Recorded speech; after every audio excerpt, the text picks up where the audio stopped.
Hey. Oh, hi, Michael. Hey. Hello there. How are you?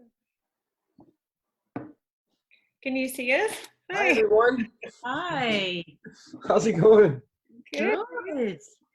Long time. I know. How you guys doing? Really good. Where are you, Michael? I'm in Montreal.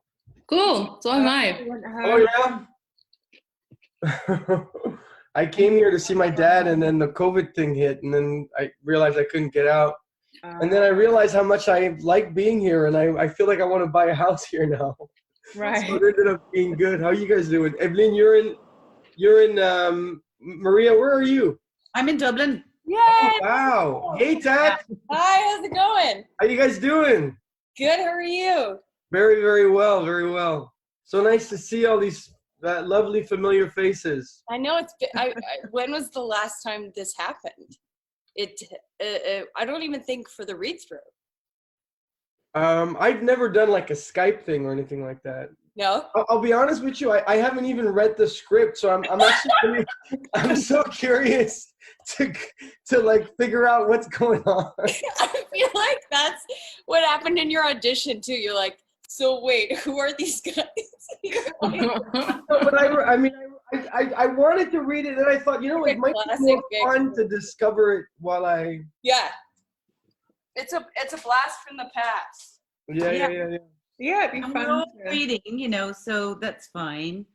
I made a big effort to learn my lines today, and I got about halfway through them, and then had to do 4 hours of homeschooling. So Yeah. Did you really learn your lines, Maria? no, I don't have that much to learn, but I went back to look at them, but I couldn't manage to do it with the many demands of my ridiculous family. Anyway, They're good lines too. I'd forgotten like season 1 stuff, but like I'm the cold turkey asshole. I was like, this is so good. Hey, I'm the asshole in this show. You are. You're the dick. I think we all took turns Yeah, really yeah. behaving badly. I think Yeah. that was the big thing. What time are we at? Let's see here. 5 to. Okay. Me and my husband singing Harry Belafonte downstairs. But get him to see.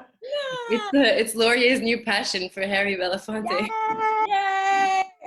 Oh, she's got her scarf. Oh, Of course, I almost forgot it. I was just about to hit Zoom, then I was like, oh no, wait, the scarf. No, the most vital aspect. Yeah. Oh my Who am god, I if I don't have a scarf on? you look great. How are you doing? Good. You know, today's a good day. The weather was beautiful yesterday, so that always Yes. helps. Right? Catherine. yeah. Oh, it's Hi, everybody. Hi, Catherine. Hi, Natty. Hi, Michael. Hi, Catherine. It's so exciting. Hey. Hey. Oh, you guys have sistering t-shirts. That's even cooler. I should have got one of those that's or so one or something. Yeah. You can get one shipped out to you. Wow, They're those are cool. brilliant Yeah. sistering. Brilliant people. Super cool. You Really should probably brilliant. say hi to Clone Club too, because Clone Club's in the Yeah. house. Hi, Clone Club. Hi, Clone Club. Hi. We're all just gathering for this reading for you guys, and we're very excited to be doing it. Mhm. Yeah. And Inga's got a full Hi. professional setup going on. I do. I always have the professional, because you know what? I don't know how to work the backgrounds. That's all it is. So I have to hide my world creatively. How are you doing, Inga? I'm good. I'm really good, actually. This I'm so is a excited. very curated version of my office that you're singing. Ooh. Oh, What's say it that? again. Uh-oh. Who was that? What happened? It's hard to know who's frozen and who's not. I think So everyone has to move. Natalie, I think you were frozen. Oh, was I? Yeah. I'm back now. Yeah, you're back. Good times. We gotcha. I had that problem before. You hit a freeze or something. Are we going to just stop for a couple of minutes and then pick up again, or? No, I think we just keep going through. Okay. And we'll go through both episodes. John. Hi, John. Hello, you all. Hi. Hi. Oh, I think I'm gonna cry a little. Oh boy. I know, this is like emotional. Evelyn, how are you? I'm good. How are you? Oh, look at all of Graham you. coming out in full force. Michael. Hey, John. Hey. Oh, Michael Orlando. I'm so happy to see Michael. How are you, Ingrid? I'm Good. happy How to are see all of you? you. It's been a long Good. So time. nice to see everybody. Natalie. You too. Hey. Hey. So cool. Are these your board games in the back, John? What's that? A few of my board games, yeah, and I've got like the family picture there. Which I Oh, still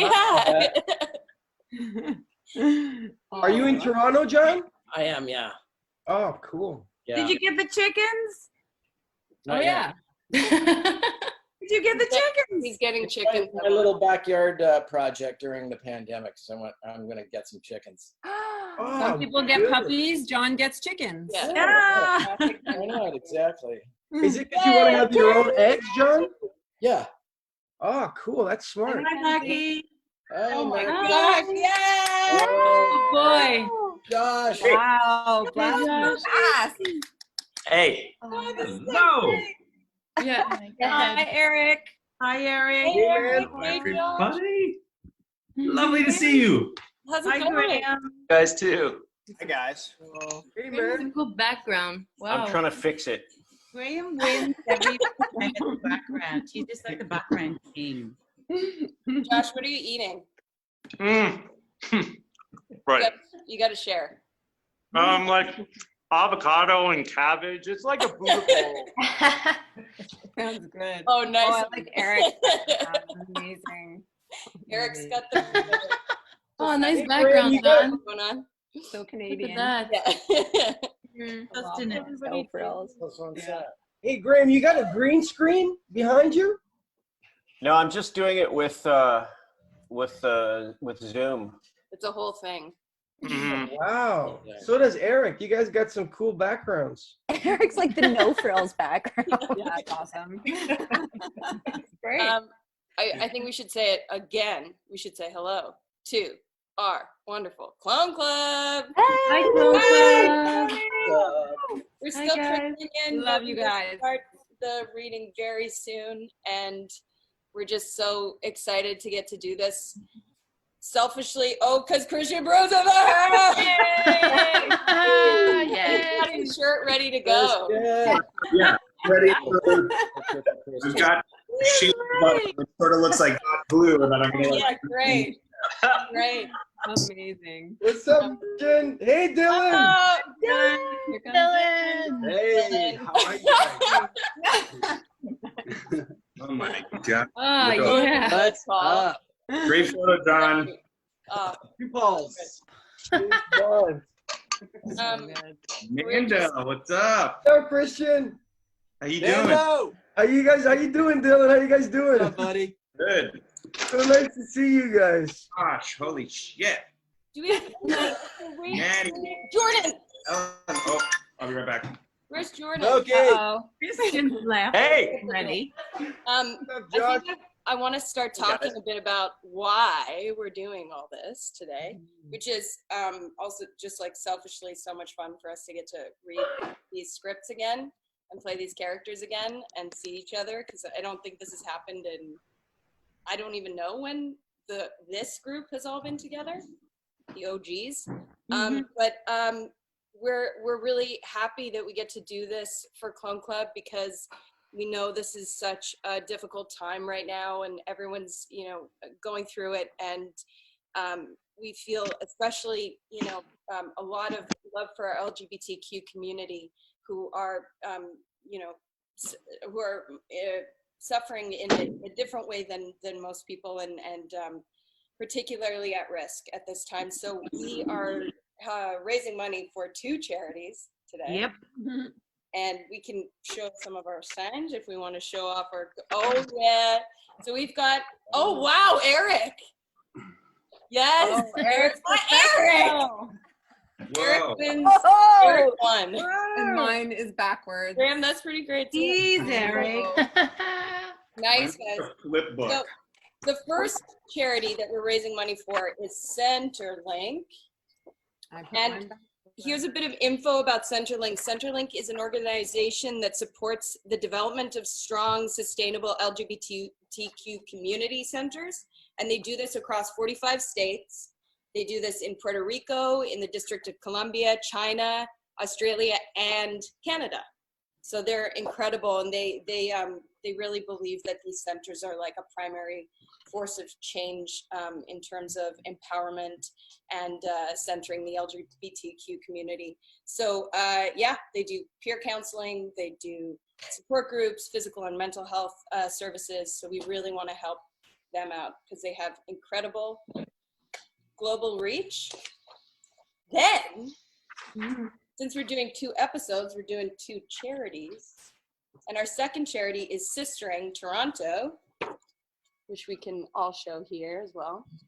Again. And there's a couple different links for Sistering. So some people have just put the website, and then other people have this URL. And Sistering, Maria, you said that you lived near Sistering here in Toronto, right? Yes, I did. When I was living there, they operated just up the road from me in the west side. I'm sure they have more than one venue they work out of, but they were very, very close to us. And I just met a few people who were working there, and I saw some of the people they were involved with, some of their clients, and they do incredible work in very, very difficult circumstances. I take my hat off to them. I thought they were brilliant. Yeah, and they're a multi-service agency for at-risk, socially isolated women and trans people in Toronto who are homeless or precarious. Is that my internet or is that Maria? Definitely some a group of people who require a lot of help right now. The homeless people are suffering in disproportionate amount. So yeah, and also a Toronto-based charity, which is great because we filmed in Toronto. And Andrew is here. What's up, Kevin? Handsome Hanchard. Hanchy. Of course, Kevin's late. Hanch. Of course, Kevin is late. And Will, hey Will. I will. I will. Will, are you in a car? I'm in a car.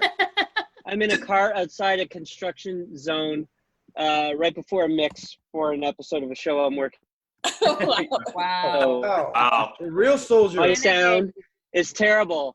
It's like they're cracking concrete or something like that, like 20 feet away. So I may go on mute and just enjoy the actors. We can't hear anything, Will. No. Yeah. You're Oh. fine, brother.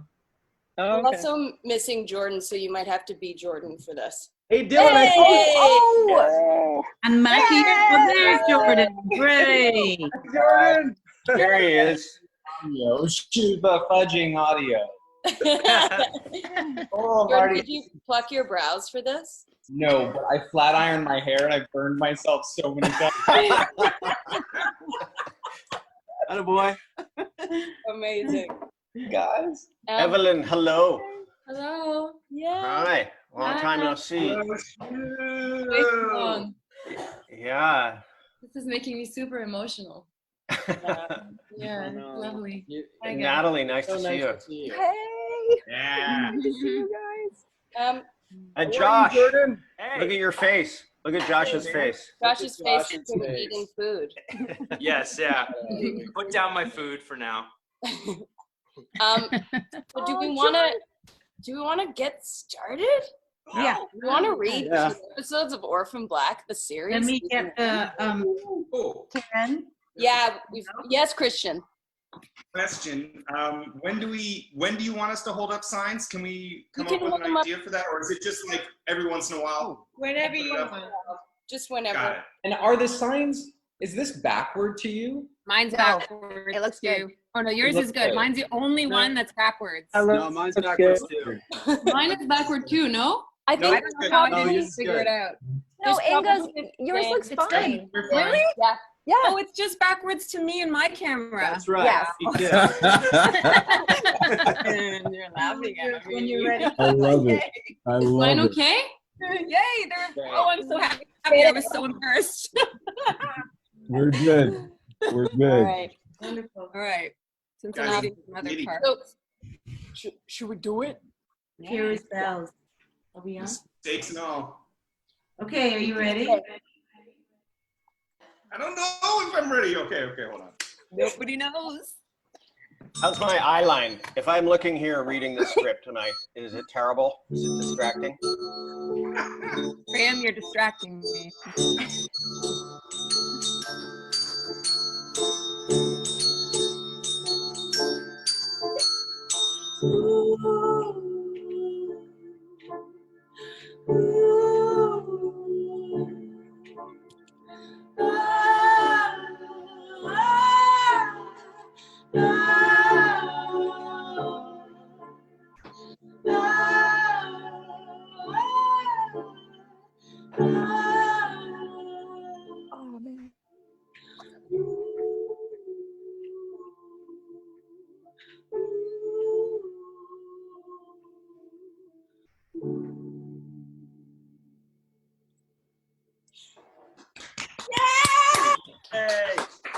Beautiful. Oh my gosh. Oh. So good. Thank you, Kieran.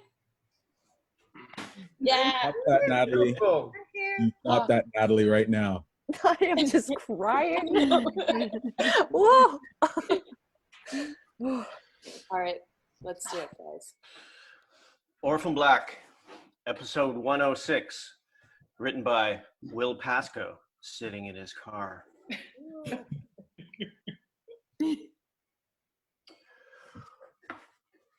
We open in Allison's house. It's early morning. Dawn, sun rises over quiet suburbia. Inside, in the master bedroom, Donnie snores in bed. He's dead to the world. Beside him, Allison's in cozy flannel pajamas. She stares at his back as Donnie lets out another rumbling snore. She peeks over his shoulder, makes sure he's really asleep. From a nanny cam PV, we see real-time black and white surveillance as Allison climbs out of bed, careful not to disturb her husband. She stealthily moves to her hidden nanny cam, leans in to check and make sure it's still on, and it is. She looks back to Donnie and tiptoes out of the room. Now we're in Beth's townhouse, close on Paul's keepsake box. Inside are Beth letters, Paul's military photos, and decorations. My problems didn't start in the military. They started out of uniform as a private contractor. My buddy, well, he didn't make it. You understand? I'm not doing any of this by choice.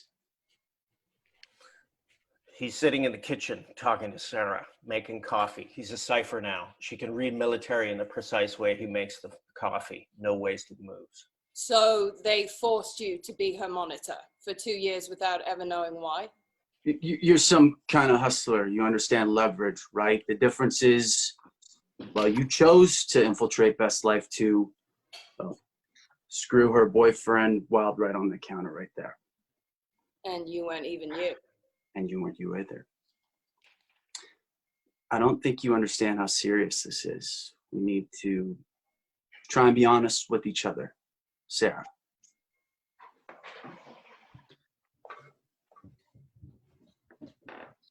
Off Sarah, she's wondering what to believe. We go to Allison's basement, her craft room, early morning. On screen, Donnie's still asleep in the bed, the live nanny cam feed. Reveal Allison at her laptop, watching the feed. She taps the trackpad, rewinds to the beginning of the memory card. On screen, previous nice footage, Allison peering into the camera and her and Donnie getting into bed earlier.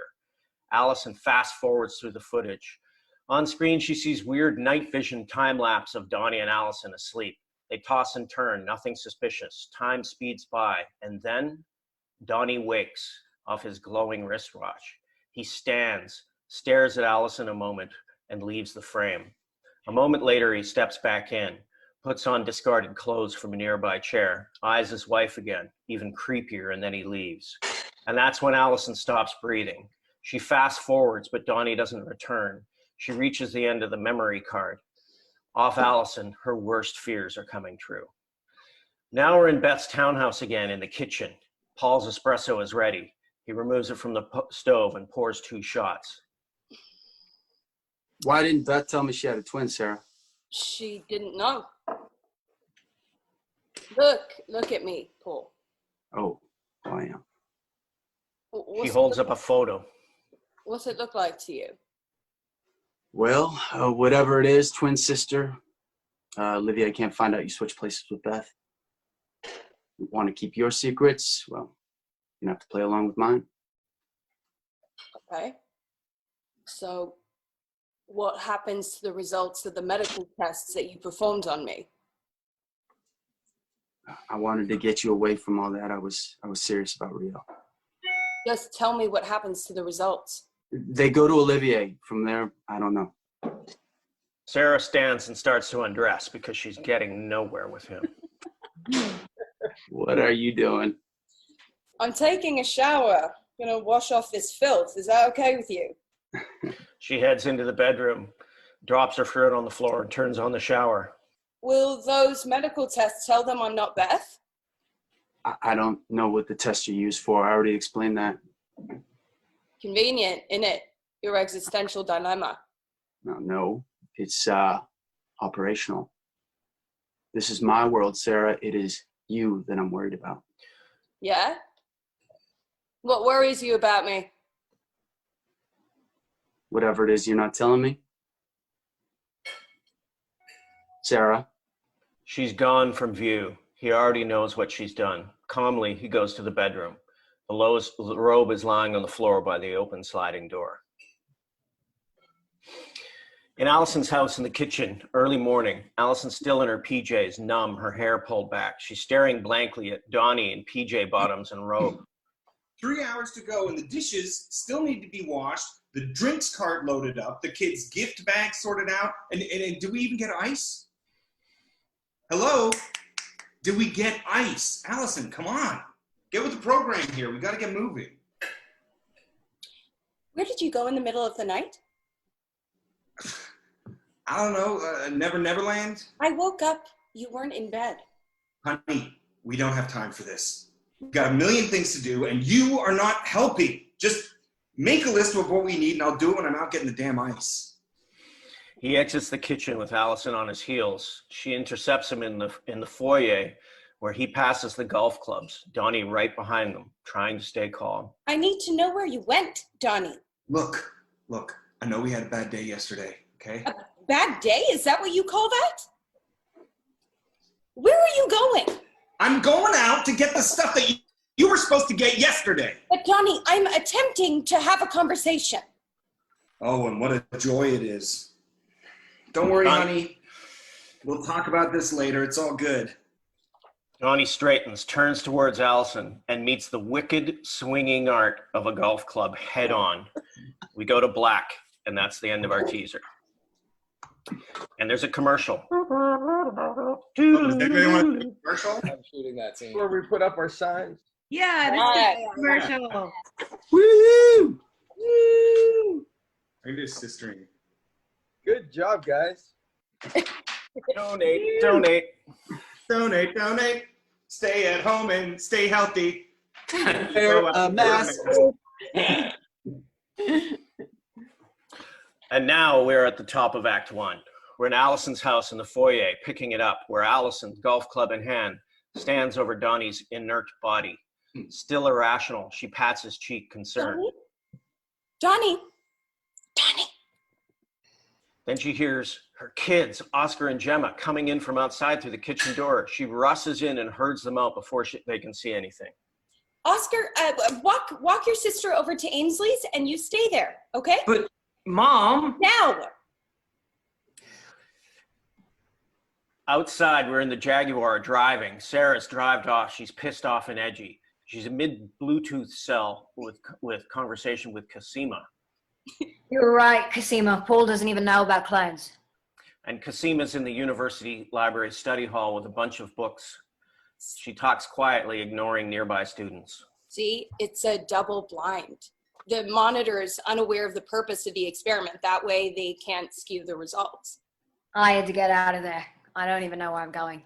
Listen, I might have a monitor dilemma of my own, too. What? Casima's eyes go to Delphine. A few tables away, her hair cascading, just sitting down. She waves hello. Yeah, I'm new here this semester. I didn't bring anyone with me, but someone wants to be friends. Just avoid them, cause just stick to the science. Oh, stick to the science. Like I'm like the geek monkey now. Seriously, Paul's some kind of badass, a compromised private security contractor or something. If someone's trying to get close to you, just stay away, please. The old do as I say, not as I do. The cell beeps. Sarah checks the display. Allison's calling through. Are we good? Sure. Casima hangs up. She's not good. Time to digest as Allison is connected. Hey. I've lost my place. 1 second. I need you. What's going on? I have a situation. Allison is clipping a hockey helmet to Donnie's unconscious head. She yanks him downstairs by his feet. His head helmet hits the top step. Ka-thump, ka-thump, and he groans on his way down. What kind of situation? Just get over here. She hangs up. Sarah looks at the phone. What the fuck is going on? In Beth's townhouse in the kitchen, we're on Paul. He's expressionless, calculating, and very still. He spreads jam on toast with a knife, thinking, bing! A chime on his laptop brings him back from darkness. On screen, a GPS tracker. It shows a moving dot over city maps. He leans forward, watching the screen. Where are you off to, Sarah? We're in Allison's basement in the craft room. We're in Donnie's blurry POV as Allison comes into focus, patting a bruise on Donnie's left cheek with a dish towel. Allison? He realizes he's tied with sparkly craft ribbon to an IKEA chair. It's very important. Why am I tied to the chair? Shh.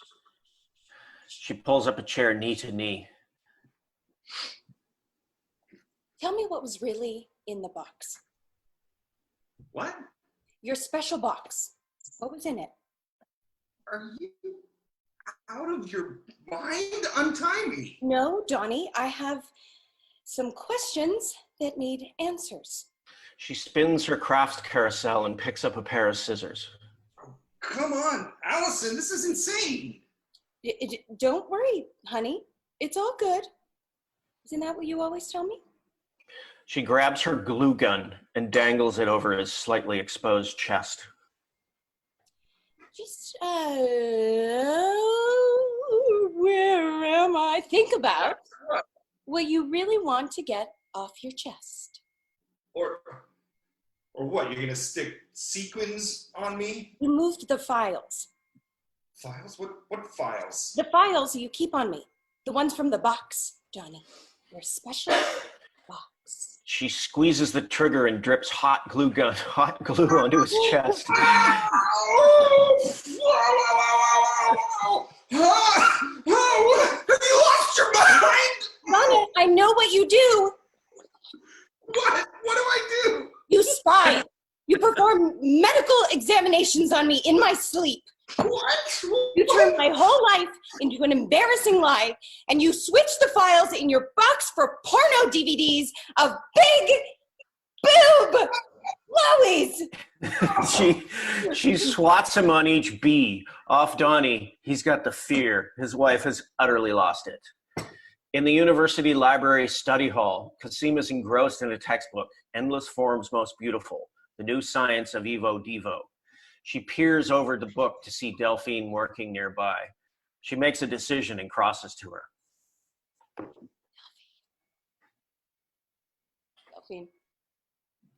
Bonjour, Cosima. Kasima. Oh, Cosima. You working hard or hardly working? Nothing important. I'm bored. Well, there's this lecture today. Do you want to come with me? She hands her a flyer, Biotech Graphics, text reading, Neolution Now, presented by Dr. Aldous Leakey. Neolutionism? Yes, you've heard of it. It's kind of fringe, isn't it? As a Darwinist, I think it would interest you. This is Dr. Leakey. He's an interesting speaker. I saw his TED Talk online. Really? So? Sure. Why not? Ooh. In Beth's townhouse in the bathroom, we're on Paul. He's cold as ice, putting on latex gloves. Always a bad sign. Medicine cabinet opens. Paul rifles through Beth's extensive pill collection. He takes a selection of bottles, closes the cabinet. In the kitchen, he lines up the pill bottles. He has a cell phone jammed between his ear and shoulder. He leaves a stern message. Sarah, I can understand why you took off this morning, but we need to know that the ground beneath us is solid. So please, let's talk tonight. He hangs up. He finishes grinding some pills into a fine powder using a stone mortar and pestle. Nearby, empty pill capsules are gathered in a neat pile on the counter. He uses a funnel to drop the powder into a half-empty bottle of scotch. He dissolves the powder. Unreadable, a blank cold slate. He puts the scotch back in the cupboard and closes it. In Allison's basement in the craft room, Donnie has dried glue all over his chest. He's still tied to the chair. Allison looms, holding the glue gun as a threat. Scared, Donnie tries to bounce away from her, tied up in the chair. It's futile. Why do you do it, Donnie? Allison, I don't examine you in your sleep. Am I sick like the German? What? German? Who's German? A knock at the patio. They freeze. Who's that? Allison jams the dish towel in his mouth, cutting him off. He struggles as she slides a sleep mask over his eyes, places pink industrial earmuffs over his ears to deafen him. Just outside Allison's basement, Sarah's got her hood up, cupping her hands to the glass door, trying to see in when it opens on Allison, nerve-wracked. Hey, what's the emergency? You might want to sit for this. I'll stand. I got one for you too, but you first. Okay. Allison opens the door to the craft room, revealing Donnie looking like a Guantanamo Bay prisoner. Sarah closes the door again. Who the hell is that? Donnie. Who's Donnie? My husband. He's my watcher, I think.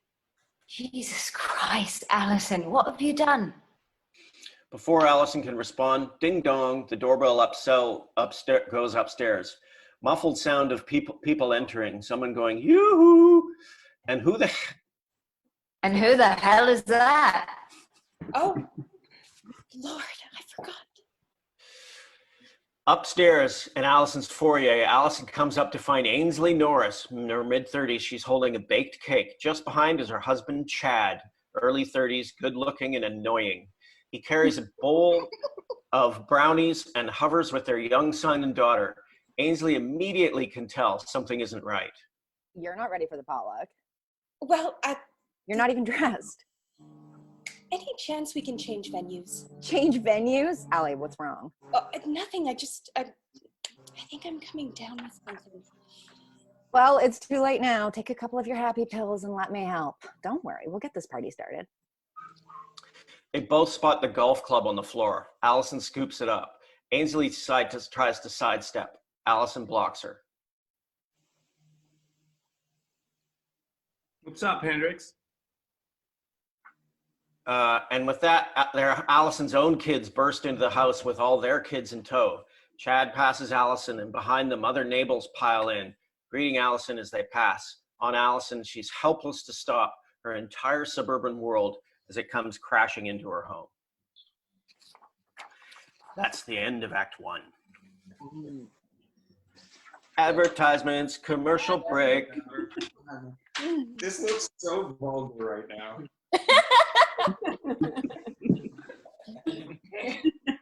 If someone was to just tune in right now, they'd be like, what the hell is going on?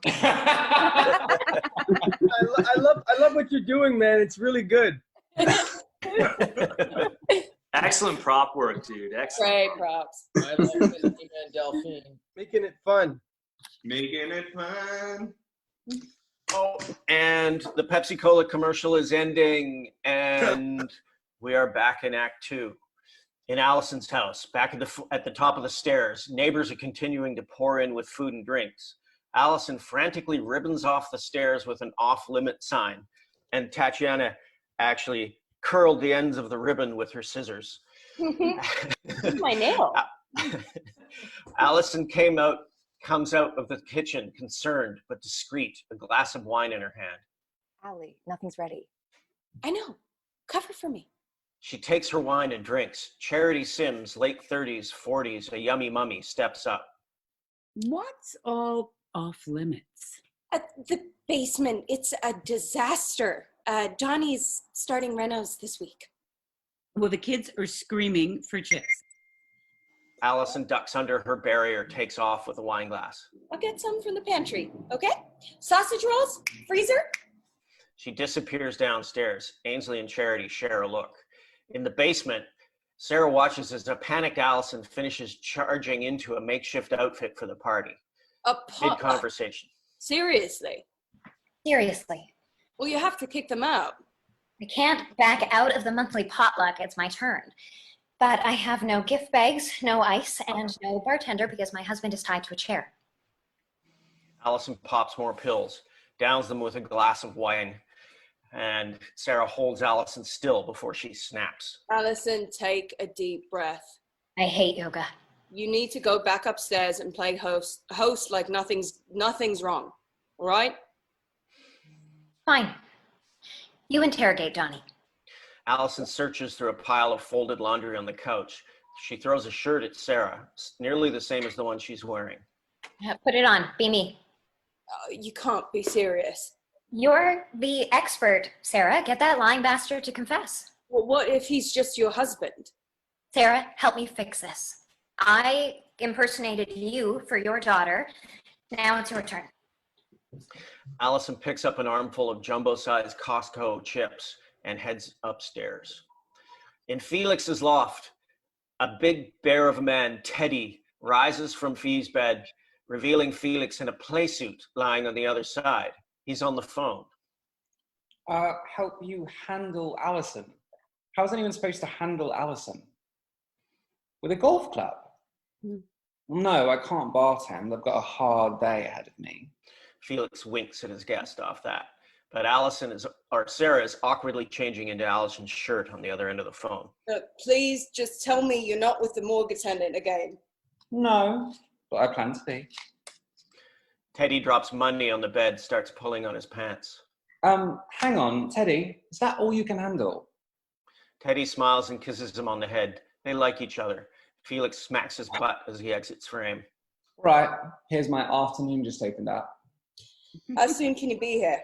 Scarberia, the de facto heart of Strode Bitch Nation. Yeah, and dress suburban. You've got to be joking. I know. It sucks to be my sister. Don't forget the ice. Yeah. In the kitchen at Allison's, guests help themselves to their own booze and food as dirty glasses and dishes pile up. Allison removes a tray of burnt sausage rolls from the oven. She downs another glass of wine on the sly. She forces a big, brittle smile, turns back to the party with her tray of burnt sausage rolls, and immediately is intercepted by Charity and Mira Kapur. The kids are looking for the gift bags. And we're running out of glasses. Where are your disposable ones? Under the sink? Or the top shelf, left side of the stove? I don't know. So what's going on downstairs? Sausage roll? Oh, no, thank you. Downstairs. Mira wants to know who your contractor is. Oh, right. The Renos. I'll get you his info. Allison wobbles off with her tray of sausage rolls. Mira and Charity smell scandal. She's already drunk. Oh my God. Priceless. Where the hell is Donnie? Guantanamo Donnie is still in the craft room. He's craning his neck, making muffled pleas as Sarah puts one last item to sell herself as Allison, a headband. She looks in the mirror horrified, pretends to be Allison. Hello, Donnie. Hello, Donnie. Donnie flinches as she lifts his safety earmuffs off. Hello, Donnie. She removes his blindfold. He blinks, wide-eyed. Sarah puts her finger to her lips, pulls out the gag. Allison? She raises a cup and gives him a glass of water. Classic prisoner interrogator mindfuckery. Can we stop now, please? Yes? After a few questions. On a lakefront pathway, runners pass, huffing and puffing with the cold. We find Paul with his collar up, intense, walking the path with Olivier. Something very vaguely lecherous about Olivier, a manner designed to unnerve. Paul treads carefully. You told me yesterday she was fine. Well, she's manic, Olivier. She's right back in her dark place. Stopped her from ODing on pills last night. She's put the force, stopped going to her therapist. I mean, she has no one. She has you to share this crisis like any other event. Just keep it congruent and only interfere when it's critical. She's avoiding me, though, disappearing. I want to know that I won't be blamed if she tries it again and I can't stop her. You've done well for us, Paul. As long as your subject makes her own choices, there are no wrong decisions. Yes? Then soldier on. It sounds belittling and greasy coming from Olivier, but Paul just nods, inscrutable, walks back the way he came. Olivier watches him go, a small smile, something bothering him, but he loves games. Back in the craft room, Sarah as Allison is mid-interrogation of Donnie. Allison. Donnie, I know, so you can tell me how it all works. How what works? The double blind, Donnie. Monitoring. Allison, listen to yourself. I got up in the middle of the night to watch cricket. Cricket? Yeah, cricket. The South African game started at 4 a.m. Is there nothing in my life left unexamined by you? Sarah stumped. In the silence, Donnie hears people and music upstairs. The potluck? The whole neighborhood is here? What kind of irrational nonsense is going on in that head of yours? Sarah takes offense at that, her Allison impersonation stretching thin. You watch your tone, Donnie. Allison, for Christ's sakes, get your frazzled PMS shit together. Your wife is the rock of this family. You will no longer talk down to her. Am I clear? Wide-eyed and his mouth stuffed with a gag, Donnie nods. In the university lecture hall, Cosima enters. A decent-sized audience milling in, taking seats, mostly science-type students, but a few scattered neo-lutionist acolytes, oddly androgynous with similar silver hair and a single-colored contact lens, clothes in a palette of gray. Delphine meets Cosima in the aisle. Glad you came. You won't be disappointed. Yeah, I can tell. Dr. Ricky attracts diverse thinkers. They take their seats as the lights dim on a high-tech presentation, projections, monitors, a multimedia barrage of organic processes, slime molds, cellular division, neural pathways. Technology intrudes on nature's, egg enucleation, neural chips, cyborg limbs. Dr. Leakey begins. Neolution, a philosophy of today for tomorrow, rooted in our past, in the evolution of human organism in our very own DNA. A cellular organism pulses, engulfing a chimpanzee silhouette. Chip morphs to an ape, to a Neanderthal, to Dr. Leakey in his early 50s. Fit, academic with an edge. He wears a tiny headset for his high-tech TED Talk. The projection begins to morph him into a futuristic cyborg. This is when TED Talks were super high-tech. But he stops the imagery. But before we go into the future, let me take you back 3,000 years to the great philosopher Plato in his twilight years. Poor old Plato was going blind, going lame, losing his hearing. Now imagine if he knew we could correct his sight, restore his hearing, and replace his ailing body parts with titanium ones. Plato might have thought that we were gods, but we're not. We're just fundamentally flawed human beings.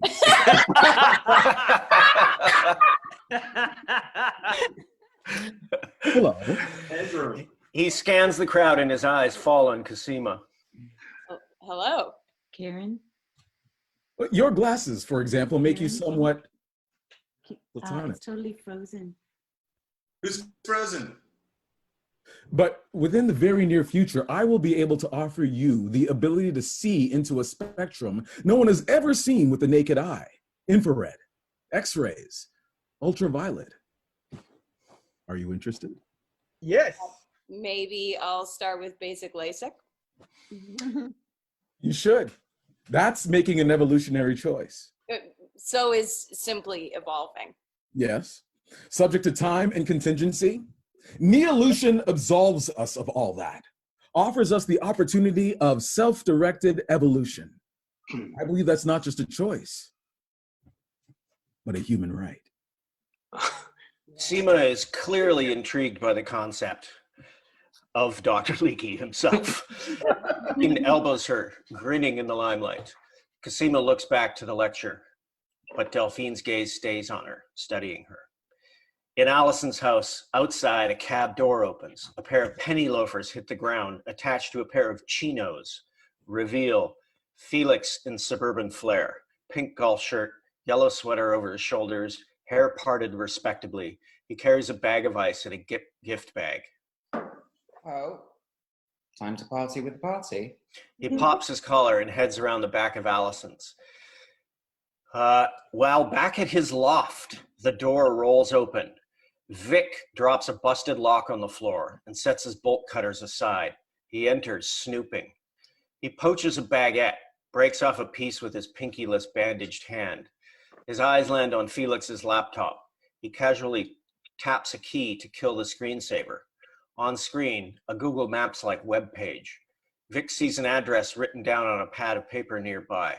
He grabs the pad and leans in to take a look at the map. While back in Allison's basement, Sarah opens the back door on Felix in his getup. She laughs out loud for the first time today. Shit, I thought you were Allison.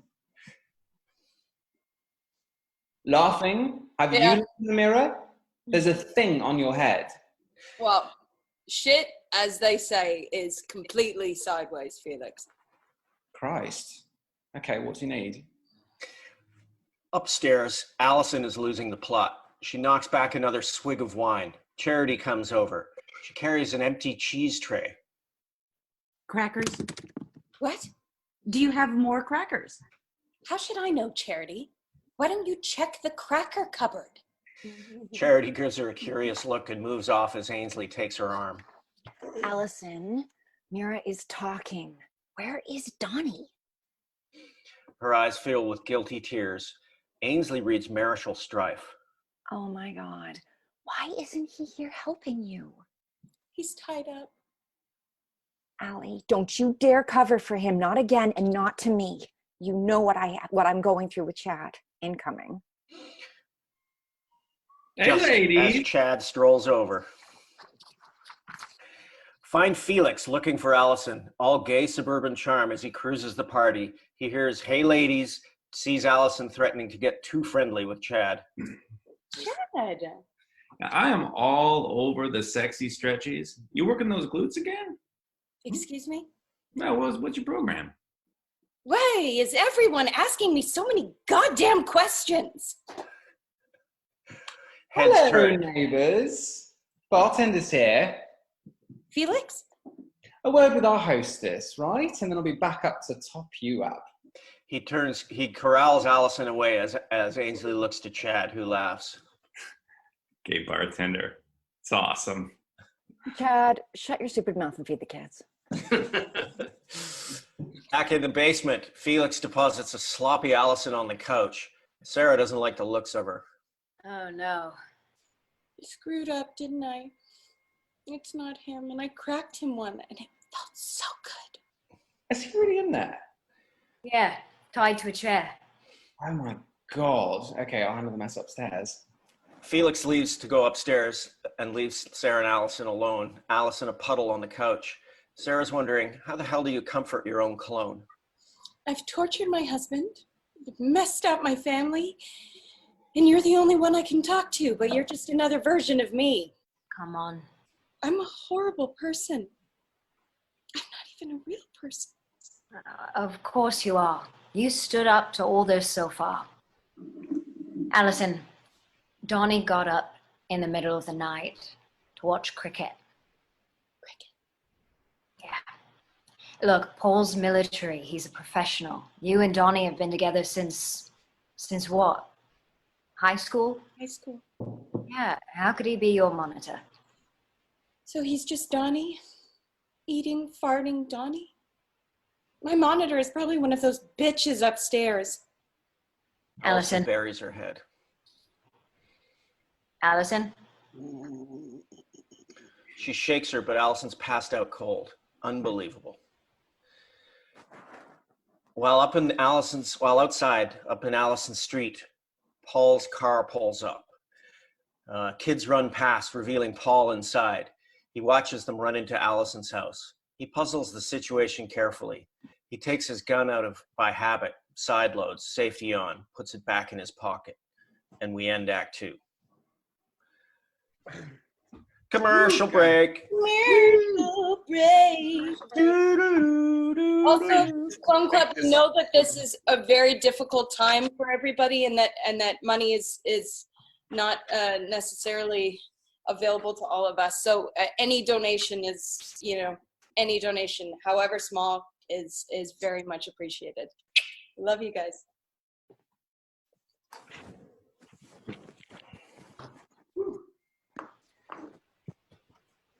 Act 3, episode 106 of Orphan Black. We are back from commercial, and we're in Allison's house in the kitchen. At a makeshift bar, Felix pours a bottle of tequila into a punch bowl full of orange juice, knocks back a shot of something for himself. He turns around to find Sarah wearing a grimace. Your pint of Chablis, Alison? It's me, Felix. Oh, shit. Code red, Allison went down in a heap. We have to pull her life out of the fire somehow. Okay, well, I think I spotted her real monitor. There you are. Ainsley scoots up, cornering the two of them at the bar. Felix ogles. That's her. Sarah forces an Allison smile. Here I am. What is with you? Chad comes up behind and gooses Sarah's butt. Hendrix! Oi! Nobody finds that funny, Chad. Hey, whoa, hey, I'm just bouncing quarters here. Chad moves off, giving Sarah's bum an obvious look. Off Sarah, Ainsley eyes Felix. I've seen you before. Do you work at the plaza? Sorry, I don't do plazas. How do you two know each other? I'm Allison's acting coach. Yeah, Felix. Ainsley from across the street. You never told me you were getting professional training, Allie. Really? Red or white? I remember you. You were waiting outside in a car one night. Oh, and you have a Great Dane with very bad breath. Back at university in a reception hall, Cosima and Delphine drink red. They're mid-debate in their old world among the Leakey acolytes. In the corner is a display of Dr. Leakey's book. Evolution isn't beautiful. What is it? Utopian? Utopian? All eugenics movements can be seen as utopian within the context of their eras, bettering humanity, lifting us out of misery and poverty. But Delphine's attention goes to Dr. Leakey, who's finishing signing a book. There he is. I'd love to meet him. She gives Cosima a confident grin and steps over to him. Cosima watches Delphine touch Dr. Leakey on the elbow to get his attention. He turns and smiles. They chat. She motions to Cosima to come over.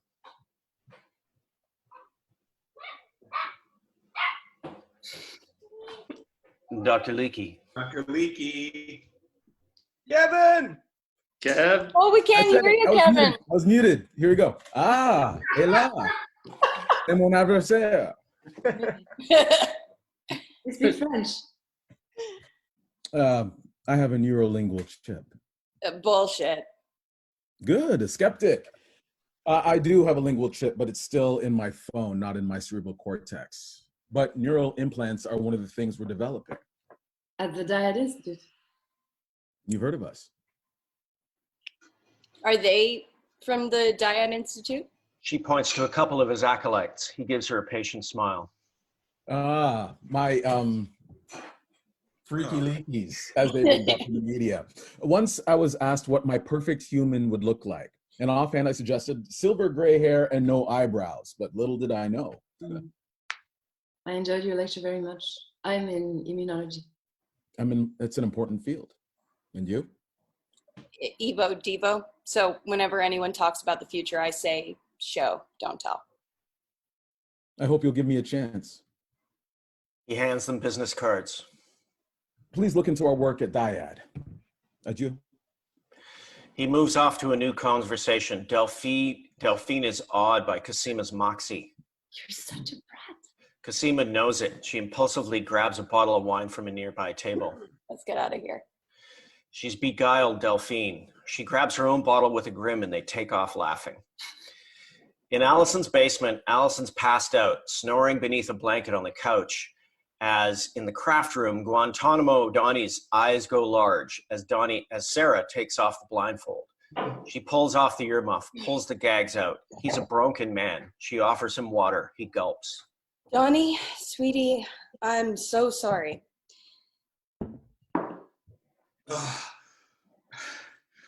Allison, I know what I did wrong. Shh. Tell me later when the party's over. No, please, untie me. I can't, Donnie, not till the party's over. But wait, I bought mulled wine. I can help. Donnie, while you're down here, I want you to really think about us. What we have with our kids, with this house. You don't want to lose it.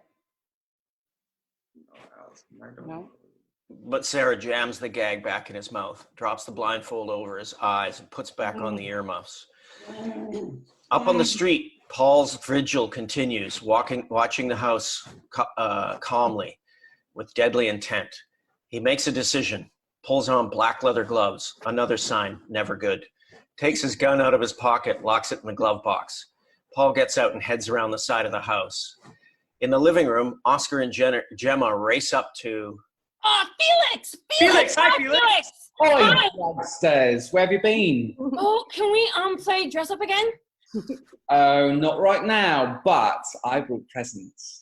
He produces loud, obnoxious cap guns. Yeah, you can only use them in the house. Those Yeah, no, thank you, Felix. Thank you. They run off shooting people. Annoyed glares from parents and gunshots as Felix turns right into Vic the Dick. Felix's smile drops. That is a good look for you, Felix. Vic.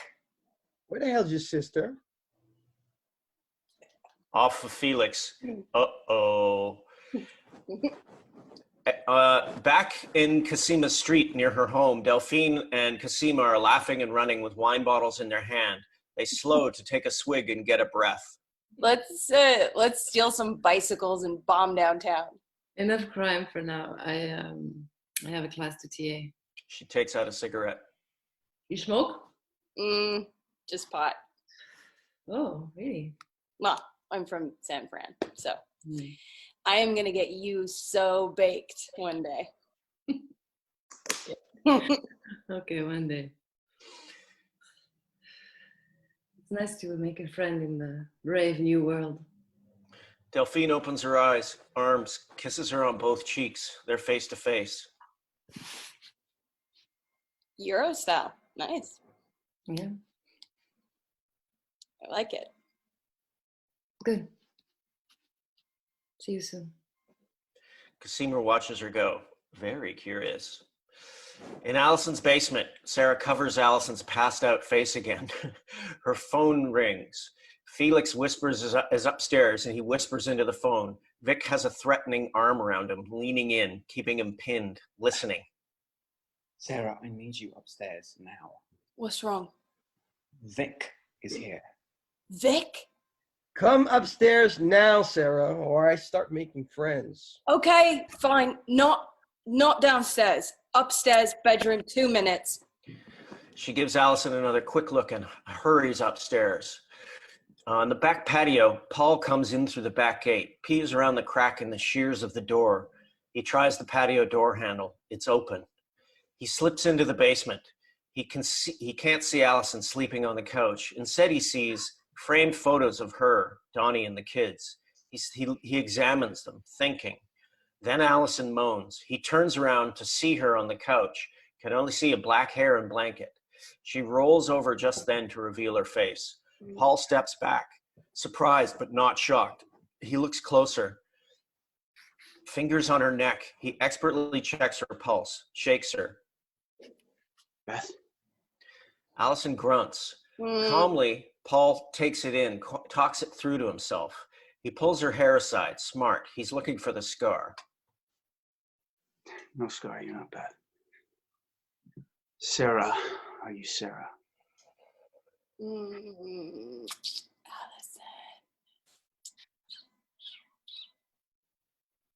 Okay, Allison. Suddenly, a huge crash from the craft room. There's silence again.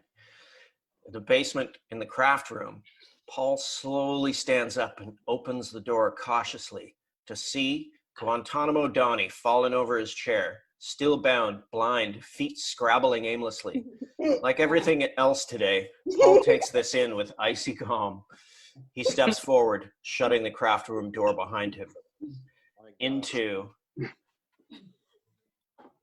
a commercial of that guy who sells gold in Toronto.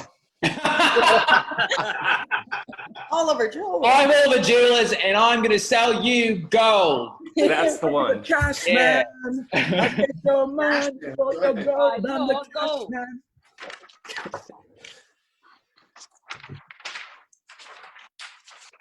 Everybody, please donate. Please donate. We love you. CenterLink. And we're back from Olivier. We're in Act 4, Allison's bedroom, in the hallway. Sarah steals herself outside the door, and then she steps in to find Vic sitting on the bed, smiling. He waves a hand over the frou-frou decor of the room. Look at this shit. With a stroller and a latte, you could even fool me. You have 5 seconds, Vic. Or what? You're gonna call Neighborhood Watch? Keep your voice down. We have unfinished business. Come on, sit with Vic. Meanwhile, in the craft room, dumb and blind Donnie cranes his neck, no idea what's happening as Paul susses him. Gets right down in his blind face. Donnie doesn't know he's there, and Paul doesn't tip him. He takes in the craft room instead. And that's when he sees Allison's laptop, still open on the live nanny cam feed. Vic and Sarah are on screen, sitting on the bed. Paul steps over Donnie, goes to the laptop, and turns up the volume. Fake own death to move on to a new scam. Wow. Who are you now, Sarah? It must be so confusing for you. Man. Is this the poor guy you're gonna play? You have no idea. Paul looks to Guantanamo Donnie, best guessing the scenario. It just gets better and better. But then he darkens as Vic gets fresh with Sarah. She pulls away. All right, quickie for old time's sake. You got your money, Vic, and then some. Oh, 5 measly grand does not cover my finger or my pain and suffering. Look, whatever the score is, I want to cut. Or I'll blow your charade wide open. Off that, Paul smiles. Now he gets it, and now he has a play. In the master bedroom, Vic looks over the room, pictures of Allison, Donnie, and the kids. Sarah just wants out. Lonely hearts play, right? Rich widower, 2 kids, huh? Yeah, let's move this along, Vic. What's it gonna take? Oh my God, look at them. They could be our kids. Oh. Sarah groans, the door opens. Paul steps in. He closes it behind him. Sarah gawks. What the fuck is going on? His eyes drill into her, forcing her to play his hand. You got the wrong room, pal. You must be Vic. Yeah, and you are? This isn't any of your business. Hey, am I talking to you? Sarah clams up. She has no choice as Paul pins Vic. What's she done this time? Vic has to laugh. Oh, Sarah. Hey, yo, she works for me. You talk to me. Yeah, all right. And Vic casually pulls his gun, the one Paul knows he has. Paul puts up his hands, unarmed, of course. Well, okay. Okay, come here. Turn around. Vic frisks him, thinks he's the baddest dude ever, finds no weapon. What is it you want, Vic? You see, Sarah and I have unfinished business, so I want a cut of this play. I'm the tax man. Paul glares at Sarah, pretending he's pissed that she's given away their play. She has to continue to play along. Can't you see we're right in the middle of it? Yeah, you got a well on the line. I can appreciate that. So can we go somewhere else before someone walks in, like out in the garage? Vic smiles. He's emboldened. Cocks the gun. After you two. Off Paul's steely look, Sarah opens the door on Ainsley, who's just about to enter. She balks at Allison with two strange men in her room. Vic hides the gun behind Paul's back. Oh, sorry. Allie, can we talk? Yeah, talk in here. Excuse us. Vic prods Paul out with the gun and ushers Ainsley in. Allison, we got this. Oh, no, Bob, no. Listen. Vic smiles goodbye at Allison, so-called. They close the door, leaving Sarah guarded with Ainsley, Allison's possible monitor. Who was that? Which one? The impossibly handsome one, obviously. Old friend from college. Name? Michael Mando. That's Mando. The other one's a friend of his. This is where you beat me up, huh, Paul? Ainsley hangs on that, then suddenly switches to her own problems, very quickly and very emotionally. Oh God, Ellie, I know you're sick of hearing about Chad. Oh, no. I think the asshole is having another affair. Tears brim. She wants a hug. Off Sarah. Oh my God, what's next? Out in the garage, the door opens. Vic checks it, then motions Paul inside with the gun. He closes the door behind them, drags over a lawn chair for Paul. Oh my! I'm gonna drag this out. This is my little moment of victory before you whip my ass. I'm gonna drag this as at least 3 lines as long as I can. Sit. I'll drag it out too. Let's stand. Let's stand. Oh, come on, man. Sit down. Vic won't hurt you. Vic is far too casual and far too close. In a blur, Paul kicks him in the balls.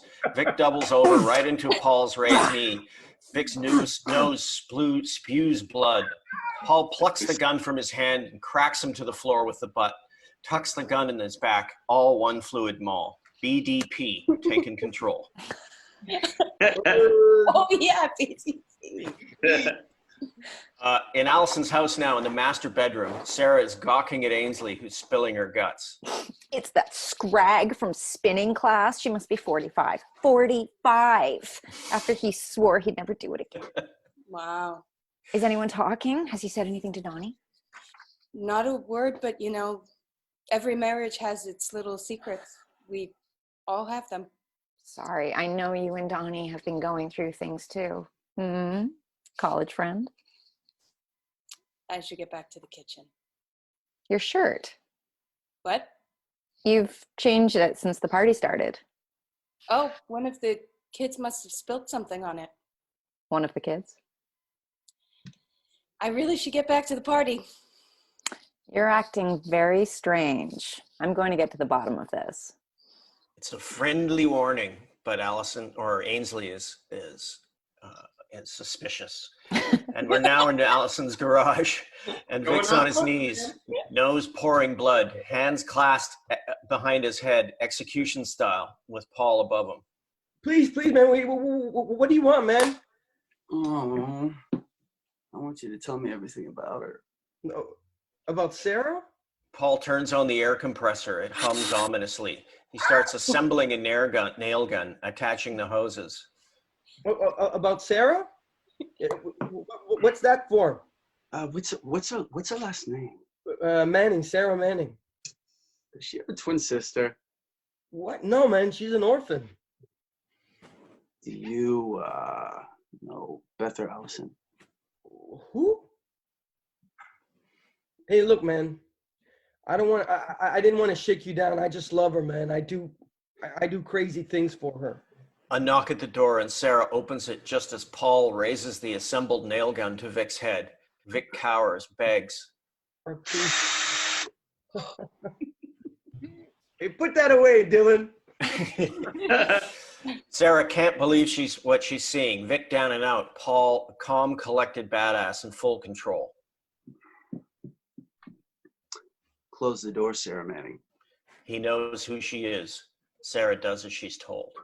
And we end Act 4 and go to Gold, gold, gold. Commercial break. Commercial break. Commercial break.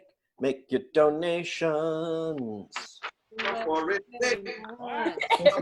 it a commercial for like the iPhone 4 when this aired? Yeah, something like that. Pat was still on BlackBerry. Kevin, you still have a flip phone. You still have like a Motorola Razr or something. It was a Motorola StarTech, and it was badass. Thank you very much. StarTech? Your voice just cracked? It did. Puberty's crazy. You should. It'll happen. You'll find out. I think it's happened. Check this bad boy out. Wow. We all did. Yeah. Good job, kiddo. Freeman, John, I have a question. Were we shooting for the year that we were in when we were shooting this episode? Was it like the year that we were actually in during the time? Yeah. Huh? Yeah. Yeah. Yeah.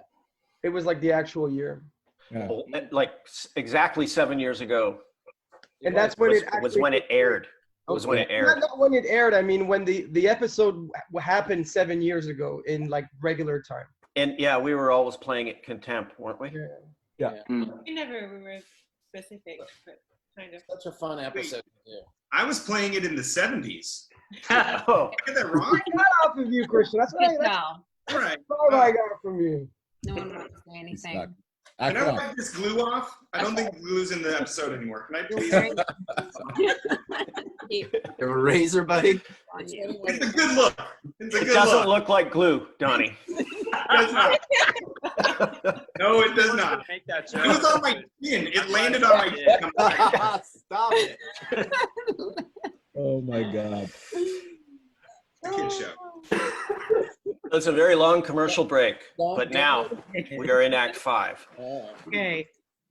We return in Act 5. We're back in Allison's garage as the compressor kicks in, making Vic whimper, Paul pressing the nail gun to his head. Sarah now knows she severely underestimated Paul. Those steely eyes bore into her. Paul, he doesn't have anything to do with this. It's true, man. Just listen to her. Who's the woman on the couch inside? Paul, he doesn't know. Why is her husband tied to a chair? I don't know about that. Could you tell him, Sarah? Could you call him off? Be a Paul man. jams the nail gun in the back of his head. Be a man, Vic. Okay. Oh. You put me in a very precarious position, Sarah. I can't have any loose ends with this thing. This guy seems like a very Paul, loose end. he doesn't know anything. Please, man. I don't want to die. I'll tell you, Paul, Beth, Allison, I'll tell you what's going on.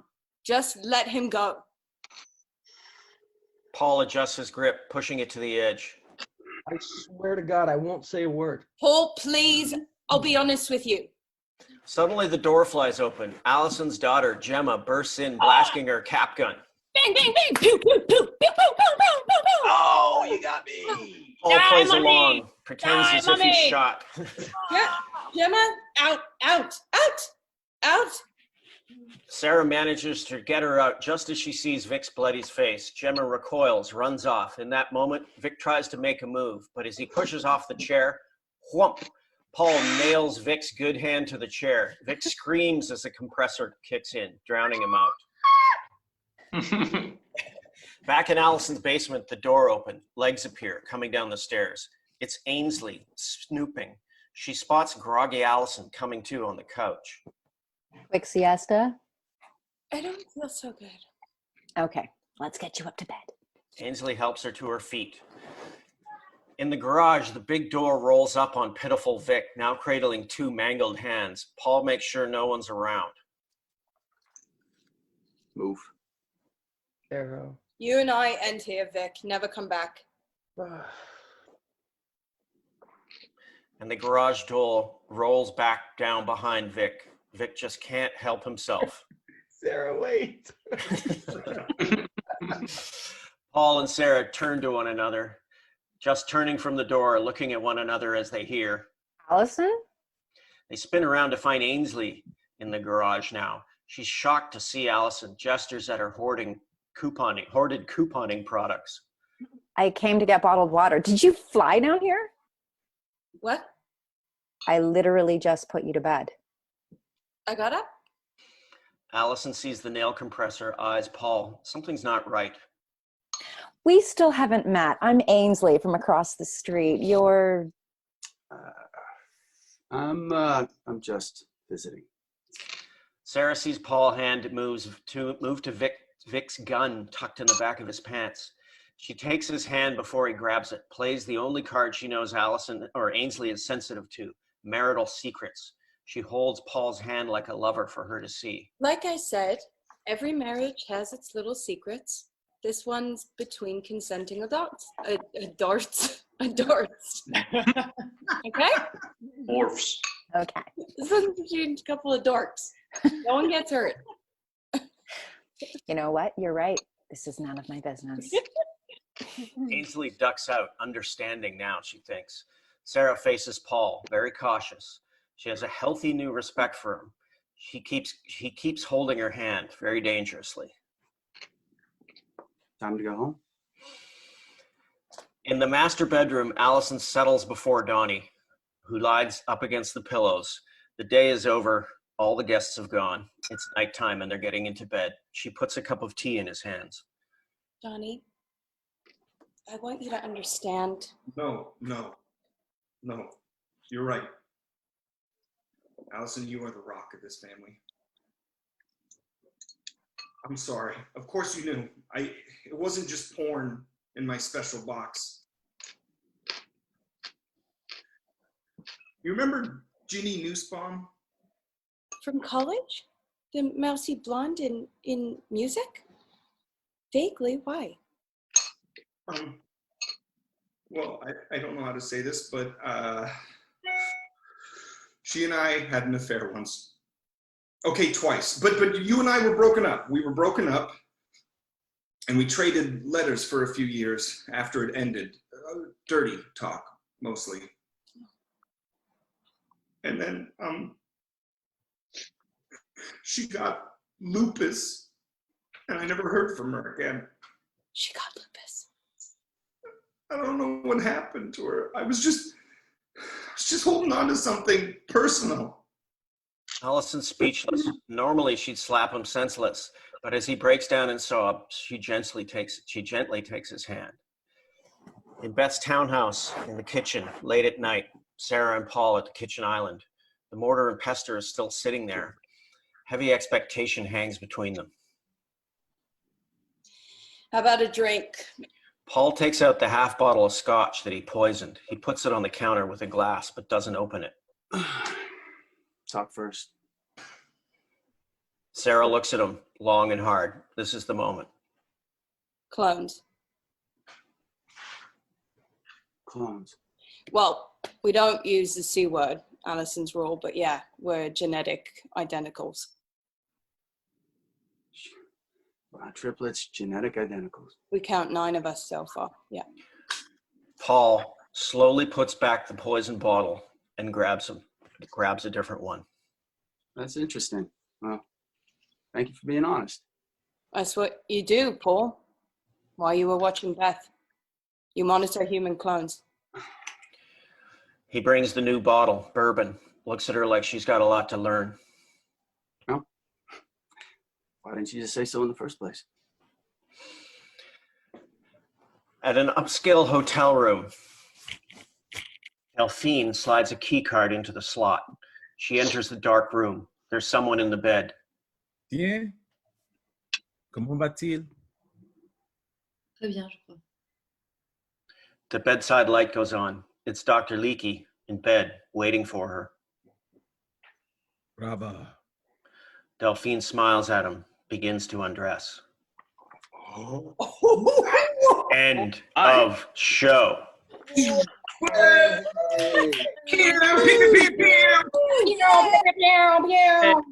Good job, Tony. Highly entertaining. Will, that's a great script. That was the best Zoom Zoom meeting Great I've ever episode, had. John. Thanks Yeah. for dressing the hell out of it, and to the actors for being awesome in it. Can I tell one quick story? Yeah. Yes. Yeah.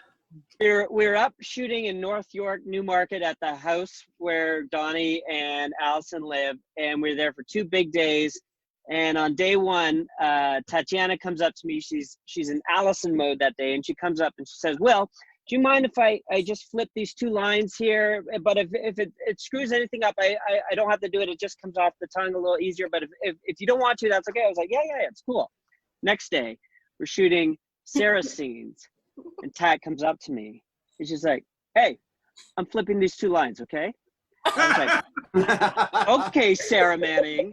Oh my God, no. And I was like, "No, don't change anything." And it was amazing to watch because she was keeping the essence of that character in each day just to kind of keep herself grounded.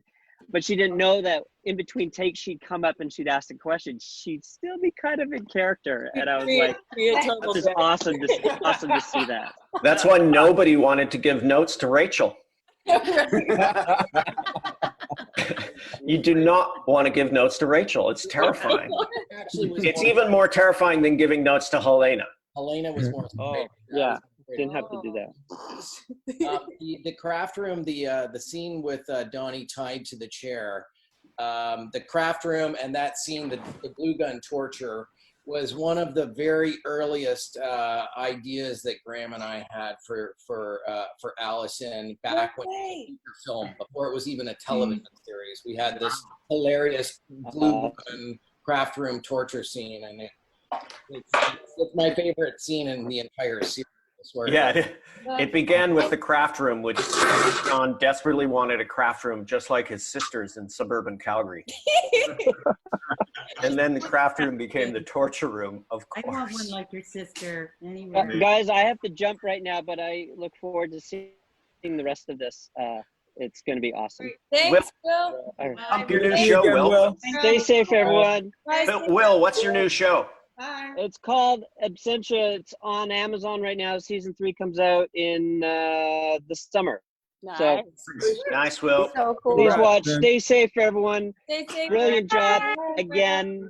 Thanks for acting the hell out of it again. Thanks, it was Will. hilarious to see. Thanks, Bye. Good to see you, Will. Take care, brother. Cheers. Hey Maria, is Kieran nearby? Kieran is nearby. Can Ready Can to you guys get the mic a bit closer to you guys when you do it? Yes. Because we want to hear it. Hey, Guys, wait. are we going to just plunge straight into the next? I think. Wait, can I pee? Can we all pee? Yeah, I really had to pee. Can all pee. Okay, so whoever pees goes pee. The rest, you better keep talking and make it interesting. And I have costume changes. Yeah. Okay, eat. Hang on. Quick.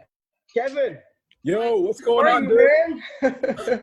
I'm all right. Good to see you, man. I haven't seen you in so long, man. I know. It's been since like 2016, 2017, something like that. Are you in Toronto? I'm in Toronto, yeah. You look great, brother. Likewise, man. I'm just looking for a barber. I need your barber. No, it looks good. I shaved my own head. Yeah, I know. I can't do that. My head looks like a wrinkles dog when I shave it. It's all jacked up, so I have to just grow my hair.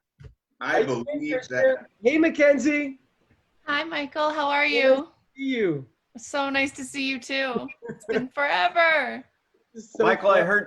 I heard you got an album, or you're putting out some music or something? Yeah, I just put out a song called "The Wild One." You can hear it on like all the platforms, and I've got a couple other songs that I'm going to release in the next few weeks. Is it on Spot? I got a song for you, Graham. Oh yeah. Yeah. Is it are you Michael Mando, or are you like Slash McGraw? I'm Sleazy Vic the Dick. No, I'm just Michael Mando, man. Mm-hmm. Cool. I can't wait to go listen. I hope you like it. Let me know what you think. I will. Are you in LA, Michael?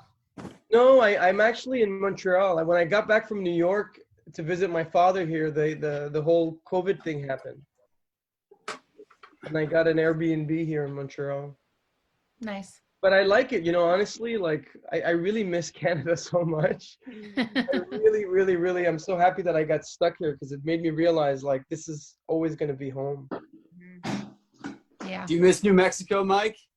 I love New Mexico, man. I do. That studio's the best studio I've ever shot. Are you guys still shooting there? No, we got canceled, bud. We got canceled. Oh, did you? Yeah. Man, I love the desert and the Santa Fe drive. And have you ever done the drive from Albuquerque to Los Angeles? Yeah, twice. Yeah. Well, Yeah. did you pass by the Grand Canyon and everything? No, I went up through Flagstaff. I went the northern route. Oh yeah, when you saw the you can go through Grand Canyon, but that was a big detour. I had like 2 days to get there, so I had to kind of motor fast. You went up and did the stargazing in Flagstaff? I did, yeah, at night. It was amazing, man. It's like the clearest, most beautiful sky you'll ever see. I remember stopping on the highway there and being so like afraid and in awe about how many stars there were in the sky. Yeah, it's crazy. It's so clear. It's amazing. It's beautiful country. Where are you now, Dylan? Are you in Toronto or? San Diego. I'm just outside. Wow. Yeah. Are you working on something there? No, I just live here because I don't want to live in Los Angeles. And then Dylan, what's your address? Come stay with me. I have a yard, Christian. You can put a tent in my yard if you want. Man. Tell everybody your address. Come on, let's go party. World, your address. In case we get hacked, I don't want to say it, man. But what about you, Jordan? Where are you, man? I'm in LA. Oh, nice. I'm in, yeah, I'm in the east side. I'm in East LA. Okay. You like it there? I didn't like it until I moved here. Like I really struggled to acclimate to LA, and then finally, like a year and a half ago, when I moved to the east side, I was like, "Oh, it feels kind of like the Junction in Toronto." Okay, cool. Beautiful.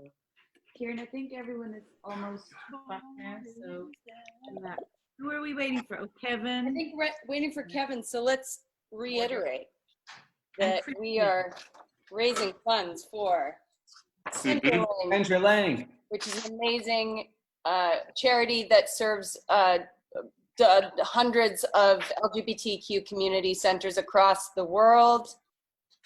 And you can donate there by texting. You can also donate on their link, their Orphan Black link. And then also giving to Sistering Toronto. It's an incredible charity that takes care of homeless people in Toronto. So we want to send them lots of love and lots of funds if you guys got them to give. If you do. Very appropriate name for our show. Yes, that's right. Yes. Is everybody ready? Where's Kevin? Kevin's wardrobe changing, I think. Kevin is there. Hey, Detective Art Bell. Partner? Why are you doing the same stuff as me? I'm playing Detective Art Bell, right? Yes. Does he want to see it done better, or wait, what was it? Nice. Yeah, this is the test. Hardcastle, right? This is the audition. Should we start? Maria and Kieran? Okay.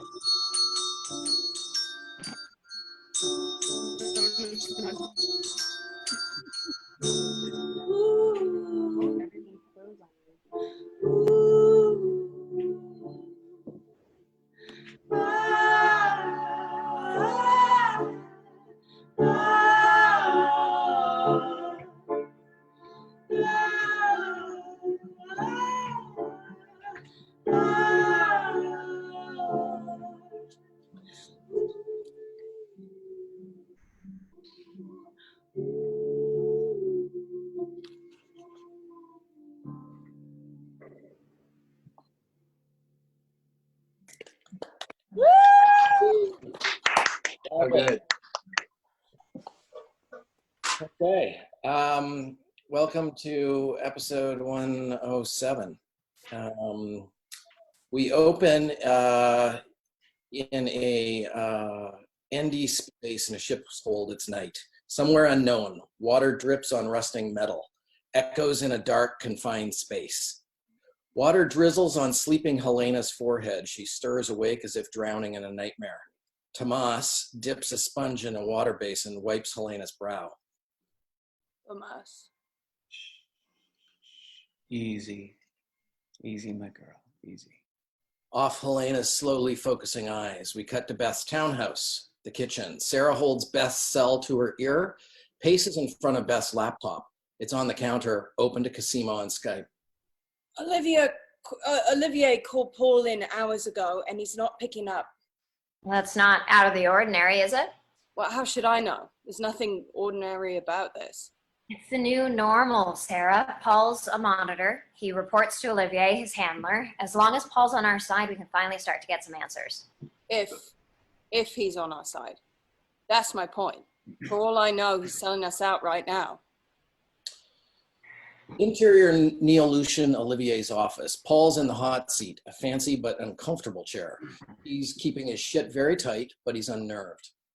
By creepy stuff in this creepy room, displays of rogue taxidermy animals, a cat with 8 legs, a batwing rat, a dog with a beak. Muted music can be heard thumping through the ceiling above. Paul's also being recorded. A camera's pointed at him, his image repeated on its small screen. Olivier settles back before him, crosses his legs fastidiously. This is his lair. 2 monitors reveal multiple security camera angles of the club. There's a fat file in Olivier's hands. We see its contents, but Paul doesn't. Meticulous records, Paul's reports, medical tests, photographs of Beth, the last 2 years of his and Beth's relationship, even photos of a teen and child Beth. Let's go back 8 months. Yeah, we already did, Olivier. When you first stated she doesn't seem to be herself.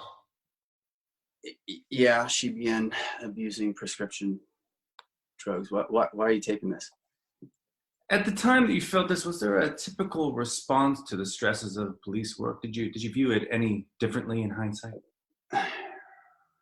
No, her decline led directly to her civilian shooting. She only got worse from there. This through your lens as a former soldier and private contractor. Your own experience with PTSD. Oh, no. My own observations of PTSD, I never suffered it myself. No? Wow. Quite the rock, aren't you, Paul? If you told me what this was about, perhaps I could help you. Perhaps you are helping me. Shall we continue? Beth's townhouse kitchen. Sarah throws on her leather jacket, gets ready to go. Still on Skype with Cosima. Don't do it, cause. Stay away from Delphine. If we're going to get beyond our monitors, we have to engage. Look where that got me. Into bed with him? Okay, then look where it got Allison. She smoked her husband with a golf club on a hunch that he was her monitor. And now she's away at a couple's retreat trying to repair her marriage. Right. Well, obviously, I'll approach Delphine more logically. No, you won't. My situation is different than yours. Right, because you're such a brilliant scientist. Oh no, I went to the wrong episode. Almost said I'm on 106. Such a brilliant scientist. Because she doesn't know I know. I'm the one monitoring her. Just stay away from her until I find out if Paul sold me down the river. Please. Cosima's not happy, but the heated conversation seems over. She lights her joint and blows a big cloud of smoke. Whatever. You got anything else we need to be paranoid about? God, I hope not. Tomas helps Helena sit up. He helps her with a cup to her lips. Drink. She gulps, so thirsty. Now we see the space. She's on a cot against a metal wall. Dirty rust, oily iron beams, low ceilings. A hanging bulb lights the barren room, bleak, lonely, ascetic. Helena, why did you let the imposter live? Helena stops drinking, reluctant to say. She's different than the others. But how could it be different? I don't know. We have a connection. But it's nothing. Like one of your fingernail clippings, like the rest of them. She said I am not the original, that we are all the same. Tomas smiles benign, then suddenly smacks the cup out of her. It's like a slap, but expected, normalized abuse. How could you believe such a thing? He brushes wet hair from her face. Forgive me, Tomas. And that is the end of the teaser. Tease. Feel very teased. Yeah. It's the opening, 107. It's good to see Helena again. Yeah. Wait, Helena made a sign. Oh, let's see Helena's sign.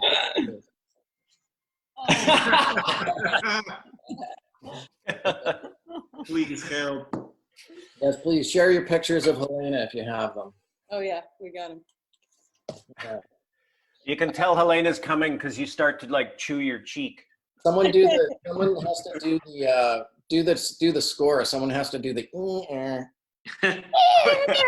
We should have had Trevor Ewell on this call. Yeah, that's right. Yeah. Just to fill in some score here and there. Okay, here we go. Act 1. Exterior, Neo-Lucian night. Industrial wasteland, city in the background, very little here but darkened buildings and a scattering of parked cars, including the Jag, Sarah, and Felix inside.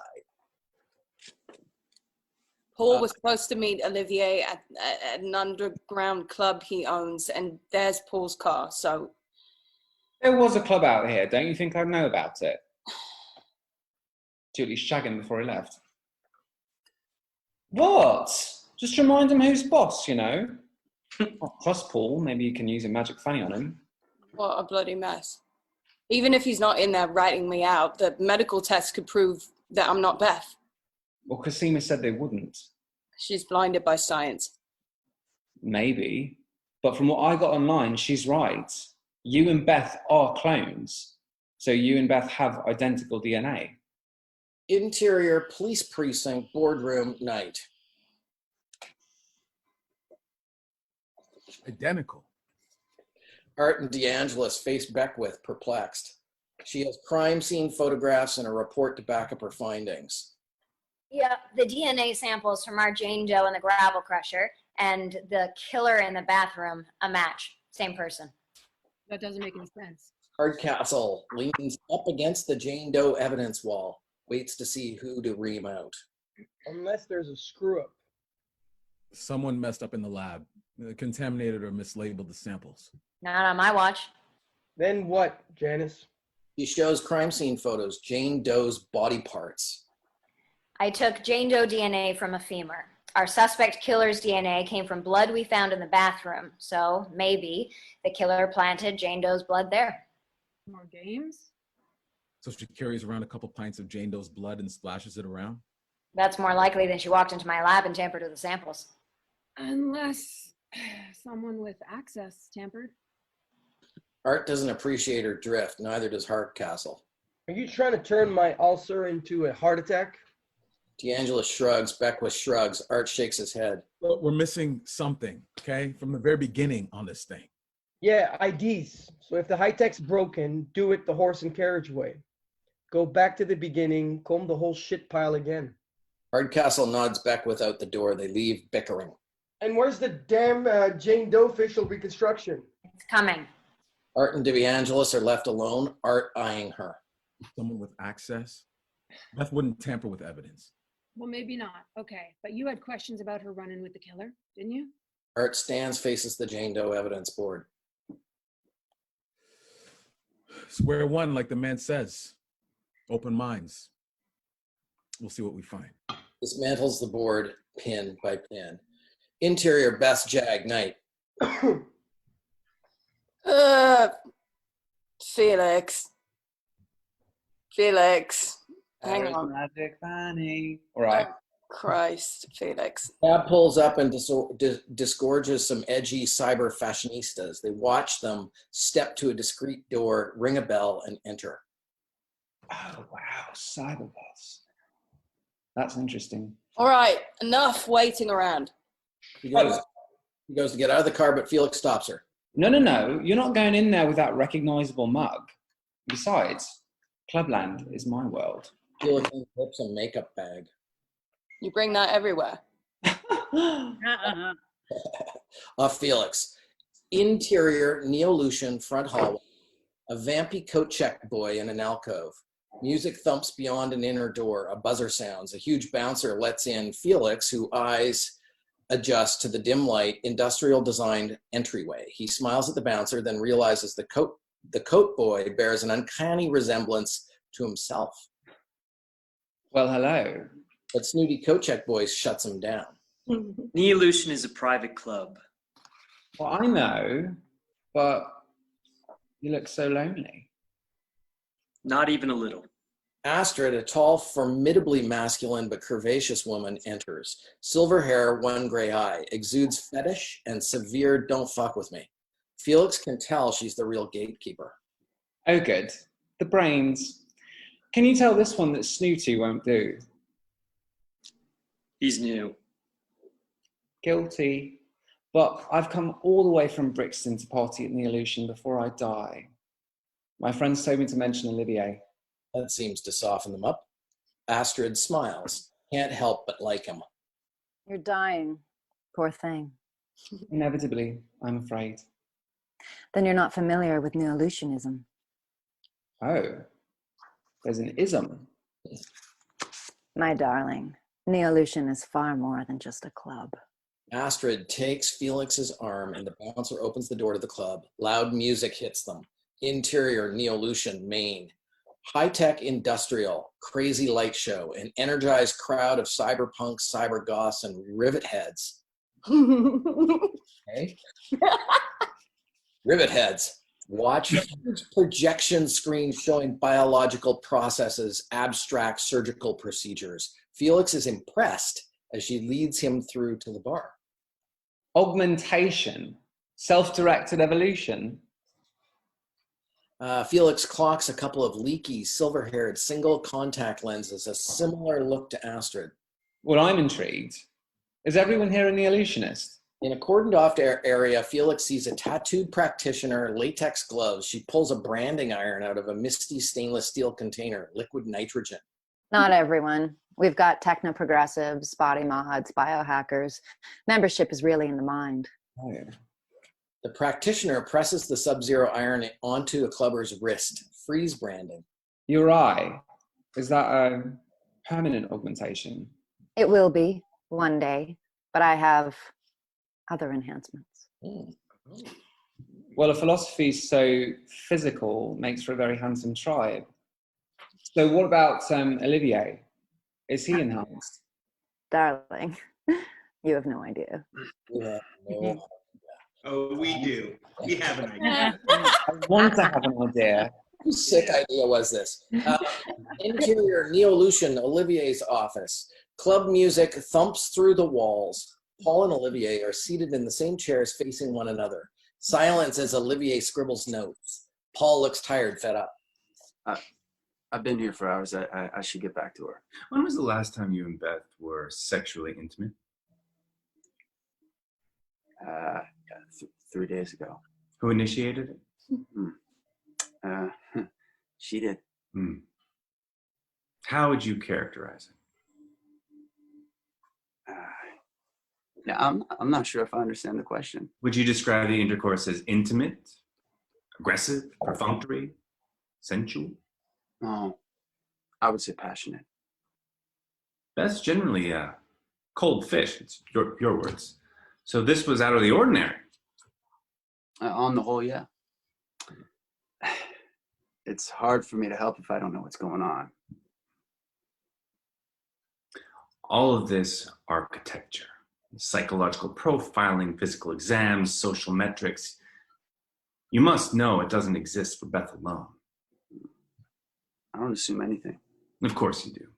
You're trained in surveillance, intelligence, security.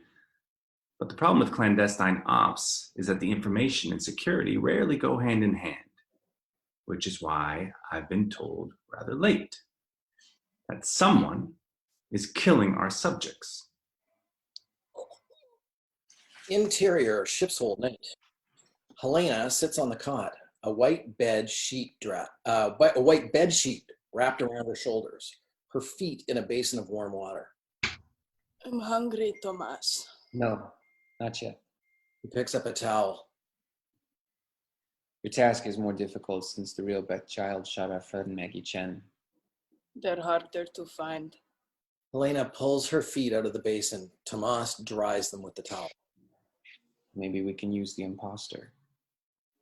I would like to see her again. Tomas smiles. It will say anything to justify itself. Helena knows what to do. She kneels, drops the bed sheet, exposes her etched back. I'll be strong. Tomas brandishes a razor blade. He hands it to Helena. The path to the shepherd is through the sheep. Slowly, Helena slices a new feather into her angel wings. She grimaces, revels in the pain like it's sex. Find the imposter. Bleed it for what it knows. And then kill it. Interior, Neo-Lucian, Felix on the dance floor, dancing all mod like Sting and Quadra. He scans the crowd, haughty, aware of being checked out. Then he spots Paul, who's coming up a roped-off stairwell from the basement, heads towards a door. Felix follows. Exterior Neo-Lucian, Paul exits. Felix steps out behind. Paul disappears around a corner. Felix follows. Paul steps back and slams him against the wall. Why are you following me? I'm not. Twists Felix's arm, pushes him into the wall. Fine. I thought you wanted a blowjob. I recognize you. You were at Allison's, and you're English. Suddenly, Sarah is there. Paul, he's with me. He's my brother. Jesus Christ, Sarah. I'm sorry. I was worried. What happened to you? I'm not here. Meet me at home. And don't bring him. Exterior, Lake Freighter, dawn. Smoggy city in the distance, a rusted freighter dockside, a white van parked beside the ship's stairs. Inside the Lake Freighter, on the deck, a heavy steel door cracks open. Tomas holds Helena on the threshold. She squints into the daylight. You are the original. You are the light. I am the original. I am the light. He steps out, swallowed by sunlight, and Act 1. Yay. Commercial break. Guys, I totally should have peed between episodes. Oh, you didn't? I didn't. Oh, Go now. Run now. I will. I'm not in the next scene. Just go. Go. Keep I have a jar. I have a jar. Keep going without me. Hurry, Christian, pee, quick, Christian, I'm pee. gonna do it so you don't hear it. The rest Devil in your cat. Leave the door open. What if we want to hear it, Christian? Yeah. Let's read it really fast so that he stresses out. Make sure you have a healthy stream. Dylan, I like your background setup. Is that your audition setup at home? Yeah, this is my garage. Yeah. Magic happens. Oh, that's Yeah. that's where you. I'm got not all using the my good visuals? camera. I'm using my tablet right now, so I can't adjust the lighting. But yeah, a lot of magic in the garage. That's right. This is where it goes. That's where it happens. Hey, Graham, do you know what this is that I'm wearing? It's the actual one. Ah! It's the coat. Where's the arm? It has a new one on now. Hold on. It's the real guys. Did the arm disappear? No, it's right here. Someone's so You're getting too buff, but you can't even. I'm just so. Jordan, do you have the original kimono too? No, wouldn't that be great? That would be amazing. It would really. I don't know who has that now, but they're enjoying it. Whoever it is. That auction. Bubba, the guy who played Teddy, he's got it. So are we waiting for Christian? So we can Oh, go he's on. back. Good. Let's do it. Wow. I highly recommend peeing. You feel better, It's Christian? I feel great, guys. Okay. I You feel look great. great. You look Okay, lighter. so Thank you. let's. So shall we continue with Act 2? Yes. Yes. Yeah. All right, excellent. Act 2, interior townhouse living room. Sarah digs for her keys in the container. She can't find them. She turns around, sees Paul holding them. Sarah holds her hand out. Fork him over. I'm going to see my kid. Trust is stretched thin. Sarah wants to leave without giving up anything, but Paul won't let her. Those are Beth's keys. Let's go over what you know again. There's 9 of you. No, there's just one of me. That just like there was one of Beth. That's not what I meant. Beth figured out, yes, that there were 9 so far, but I've only met Allison. Now give me the keys. Who else knows besides your brother? Just me and Allison. Well, what about Allison's husband? They've been together since high school. He's not her monitor. We don't know that. Paul, what's going on? Is Olivier onto us or what? Olivier said someone's killing the subjects. You know anything about that? Sarah considers telling him everything, but it passes. No. Who? He just said to watch Beth closely, make sure she's safe. Not aware. Aware of what? Of us, of me. This is high-level shit, Sarah. An illegal human cloning trial. You think I don't know that? She holds out her hand for the keys. Aren't you the least bit worried someone's trying to kill you? Yes, but at least it's not you. And I still need to see my kid. Paul relents, but hands her a different set of keys. Take my car. It's in the underground. Why? In case someone's tailing you, all right? It's my job to keep you safe. At least let me do that. Sarah takes the keys, feels a pang of guilt. Interior parking garage, Beth's townhouse. The garage is empty, quiet. Sarah walks towards the Range Rover with Paul's paranoia ringing in her ears. Her footfalls echo. She remote unlocks it. She gets to the car, about to open the door. That feeling she's being watched, whips around, but there's no one there.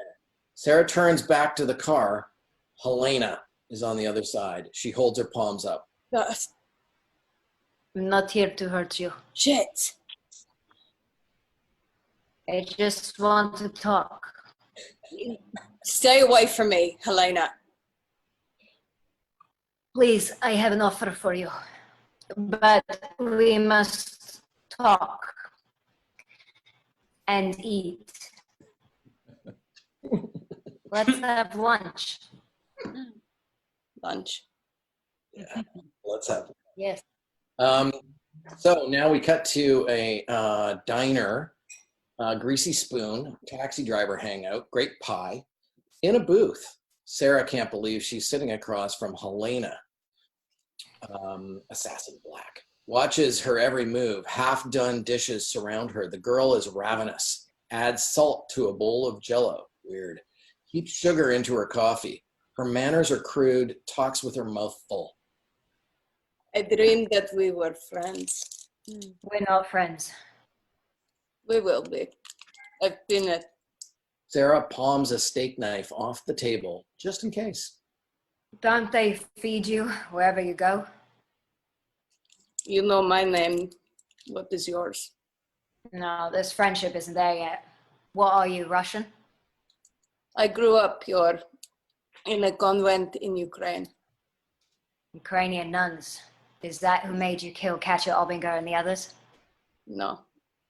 They saved me from abandonment. Kat wanted me to burp for Helena. I think we nailed it. Just waiting. Great. That was Really good ADR. Very solid. Very solid. I want my knife back. The one you took from me. Excuse me for the burp. Right. The flying fish blade. You got a thing for wings, don't you? I'm supposed to kill you too. But you let me live. Yeah, call it even. We'll go our separate ways. We'll never be separate. Suddenly, Helena slides down in her chair. Under the table, she shoves her foot hard against Sarah's stomach, forcing her back against the booth. Tell me the names of the others, and I will spare you. Sarah sticks the point of the steak knife into her thigh, about to use it. Move your foot or I'll stab you again. Helena eases back as if nothing happened, smiles again. This is a nice restaurant, isn't it? Yeah, 5 stars. Sarah's sarcasm goes right over Helena's head. She wipes her face with a napkin, then writes a phone number on it. Stands. You have until midnight to give me names, or you die first.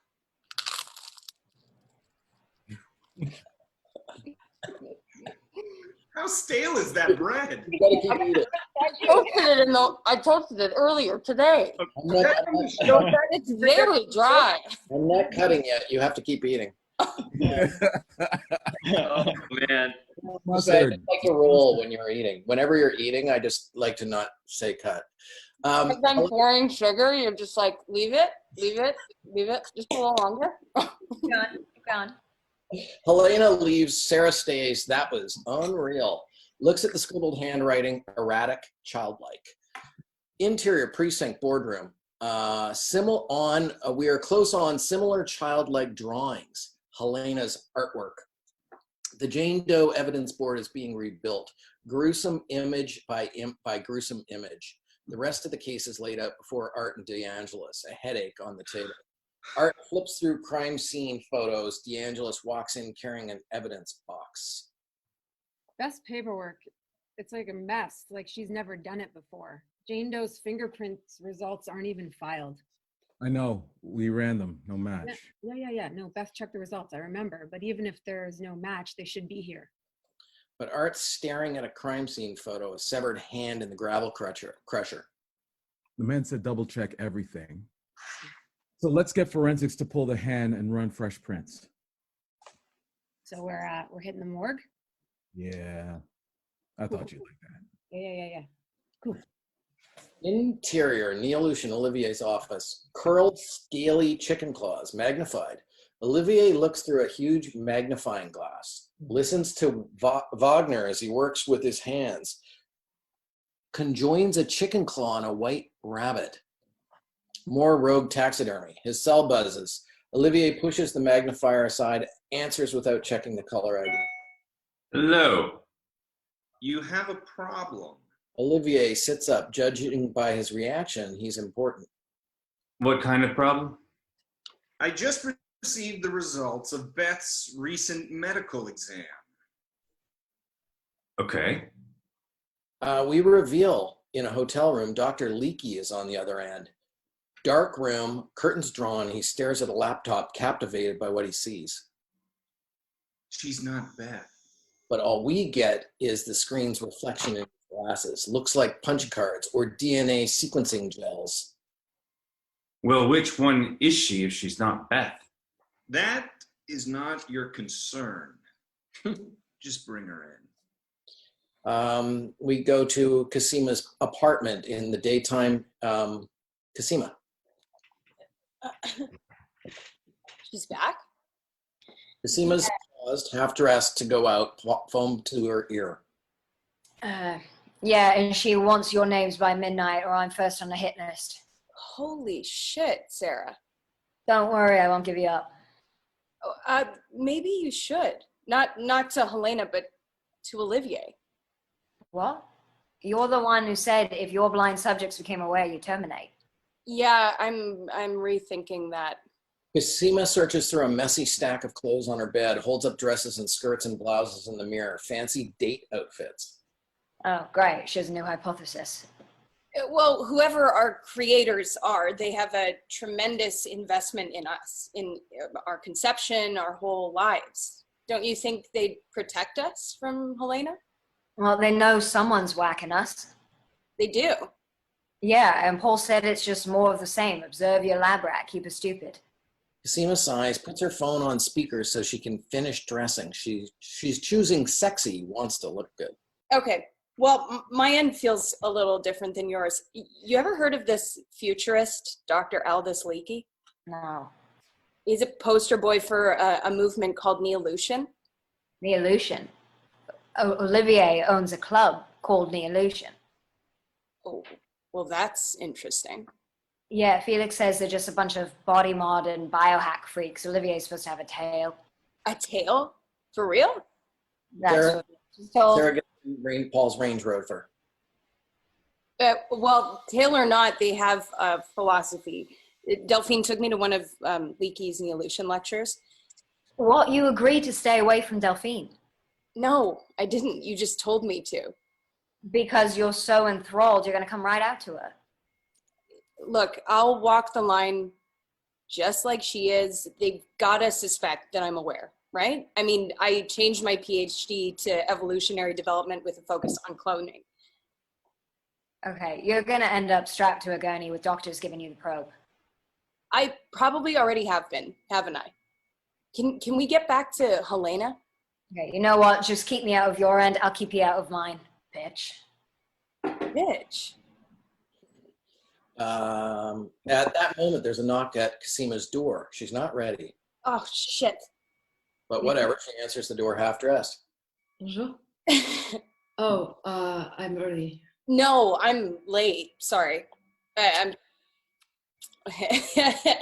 kind of always late, so I'm kind of always sorry. But just give me a... Of course. Casima ducks off to the bathroom. Delphine's smile drops as the door closes. She studies the apartment with interest.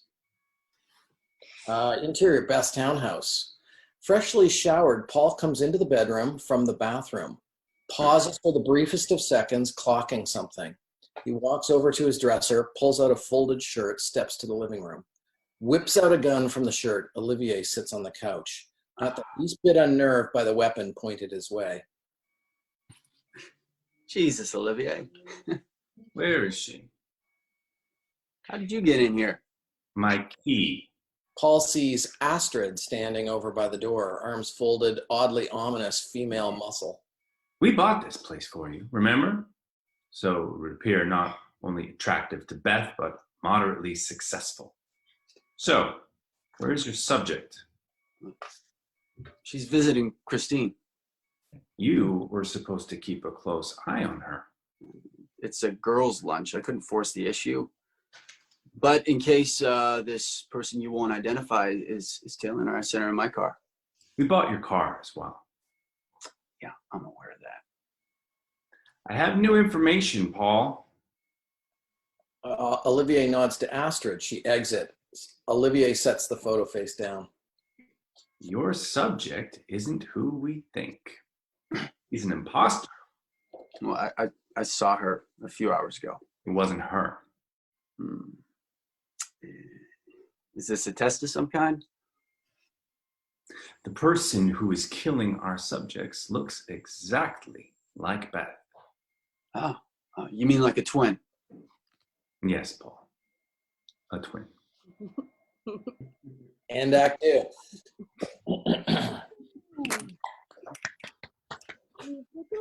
Oh, shit. Very nice.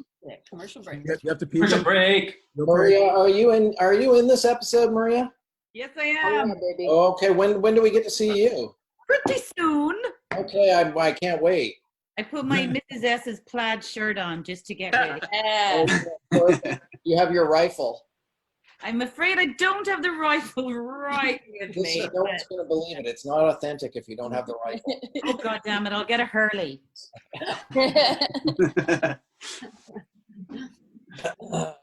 Alrighty.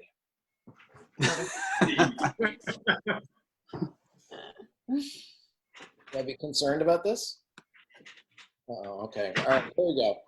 So let's start Act 3. Yeah. Yeah. Act 3. Interior, best townhouse. Patio.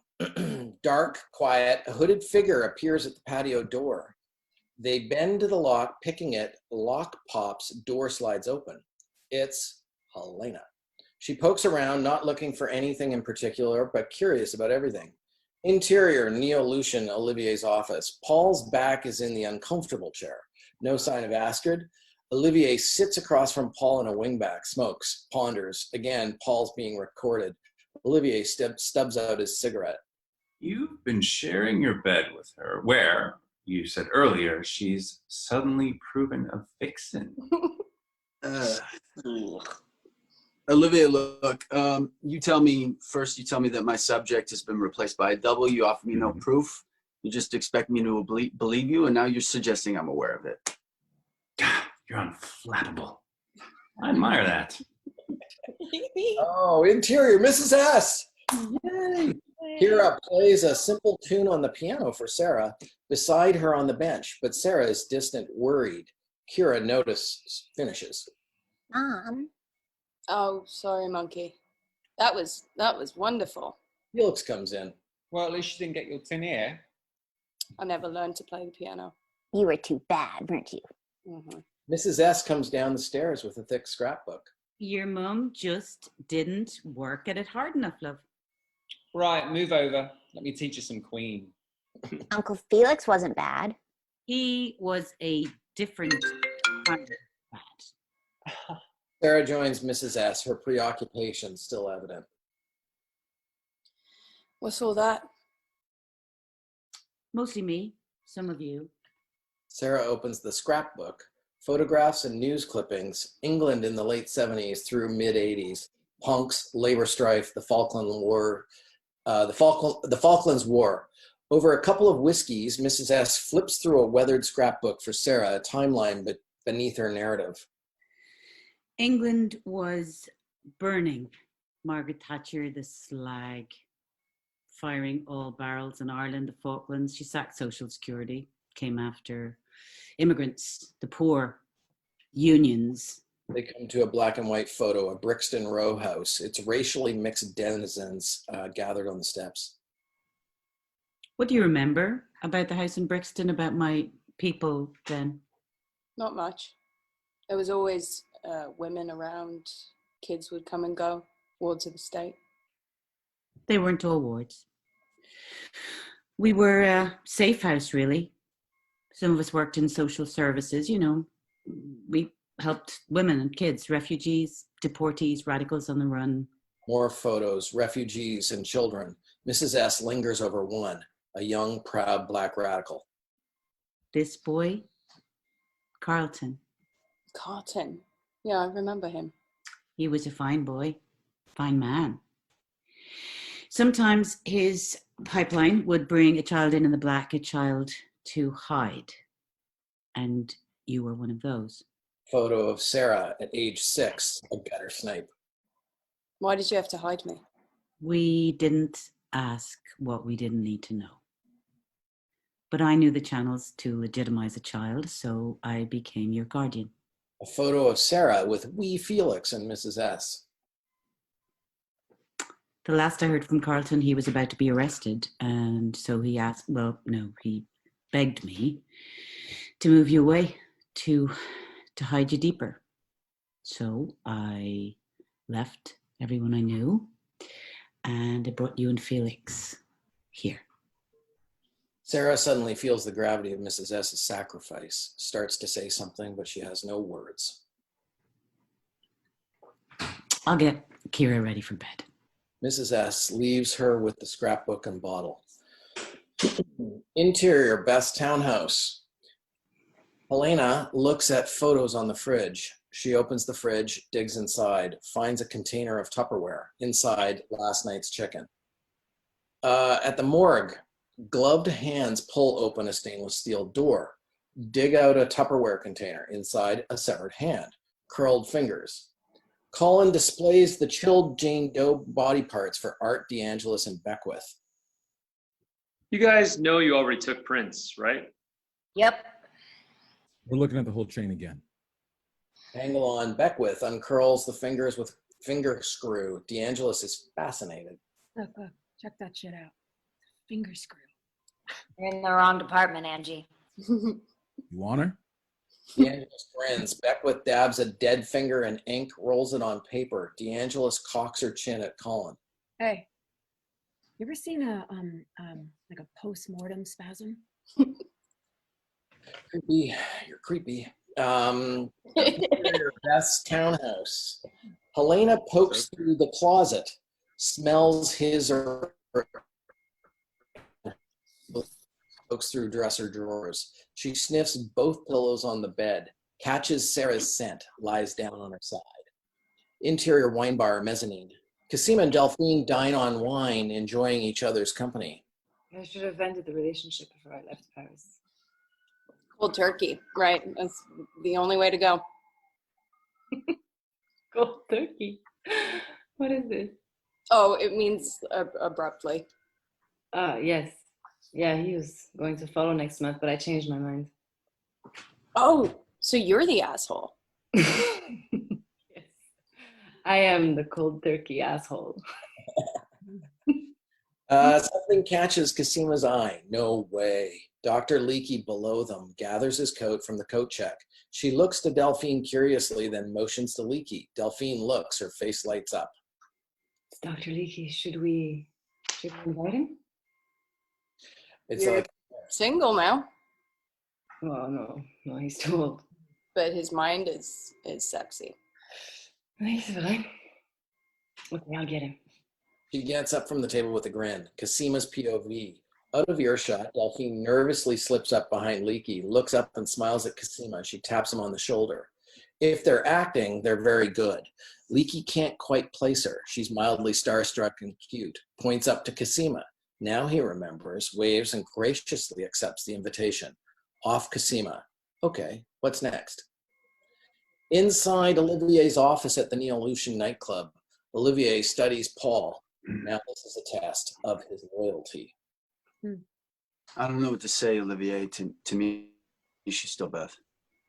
Regardless of what you think, I need you to bring her to me. So did this imposter kill Beth? Yes. And she's killed other subjects. Beth's dead. Why? I can't tell you that. Who is she? All I can tell you is she comes from Europe. Yeah, where in Europe? Does it matter? Yeah, it's a big place. Olivier pulls out a file. Loyalty is proven in the moment, after all, and loyalty has its rewards. He opens the file for Paul to see. Paul's military records. A picture of Paul heavily armed in civilian clothing. Classified photos of carnage, dead U.S. military personnel. A blurry photo of Paul beaten and bound, forced in front of the lens. Help me make this right.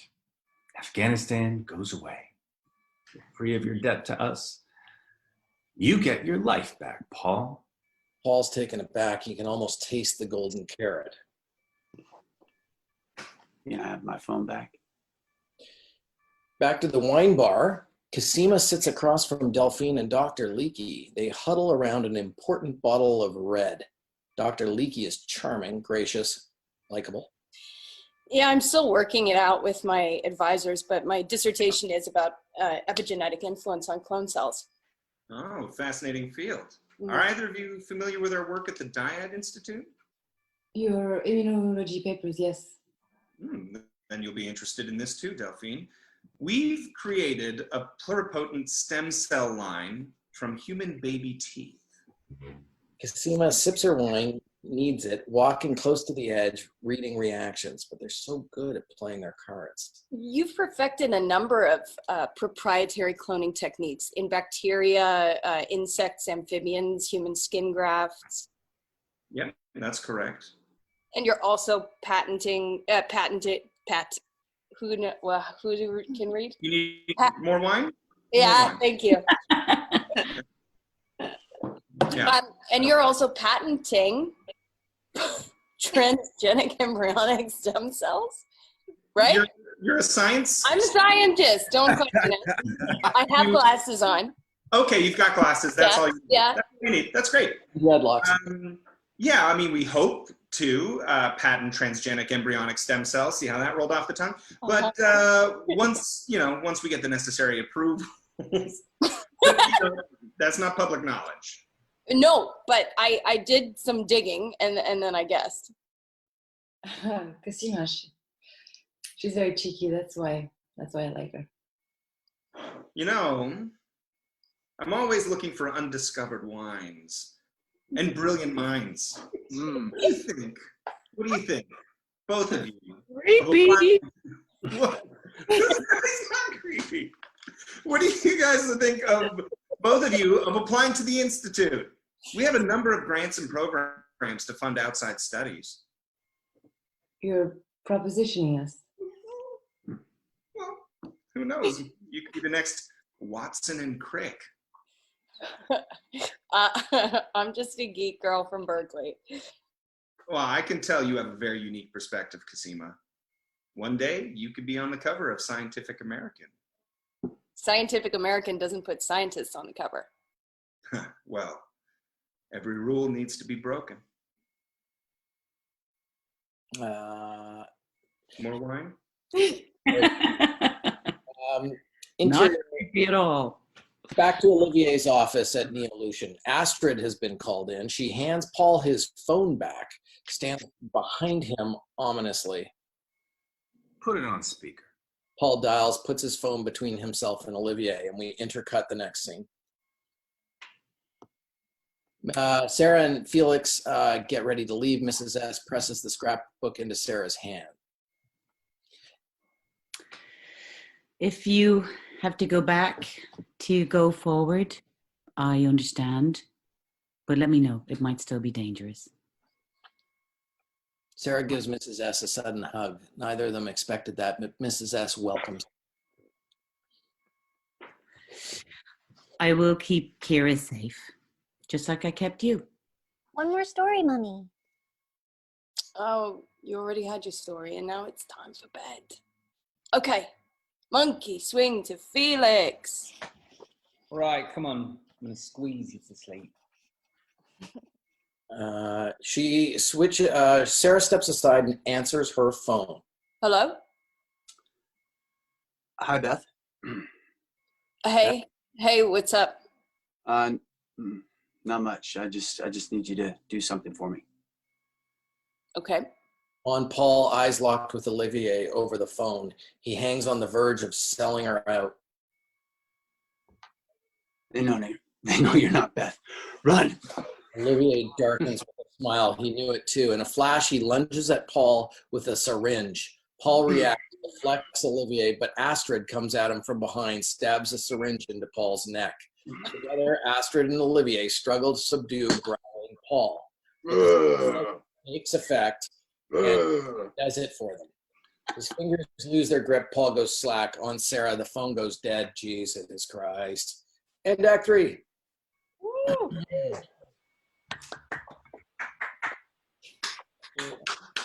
Sistering. Sistering. Sistering and CenterLink. Sistering and CenterLink. We love you, Clone Club. We make the family, yes. Brilliant. Clone Club donates. We don't speak, we sing. It's the only way. Look. Look at Helena. Is that when Helena recorded Like a Prayer and shot her own music video? Just like a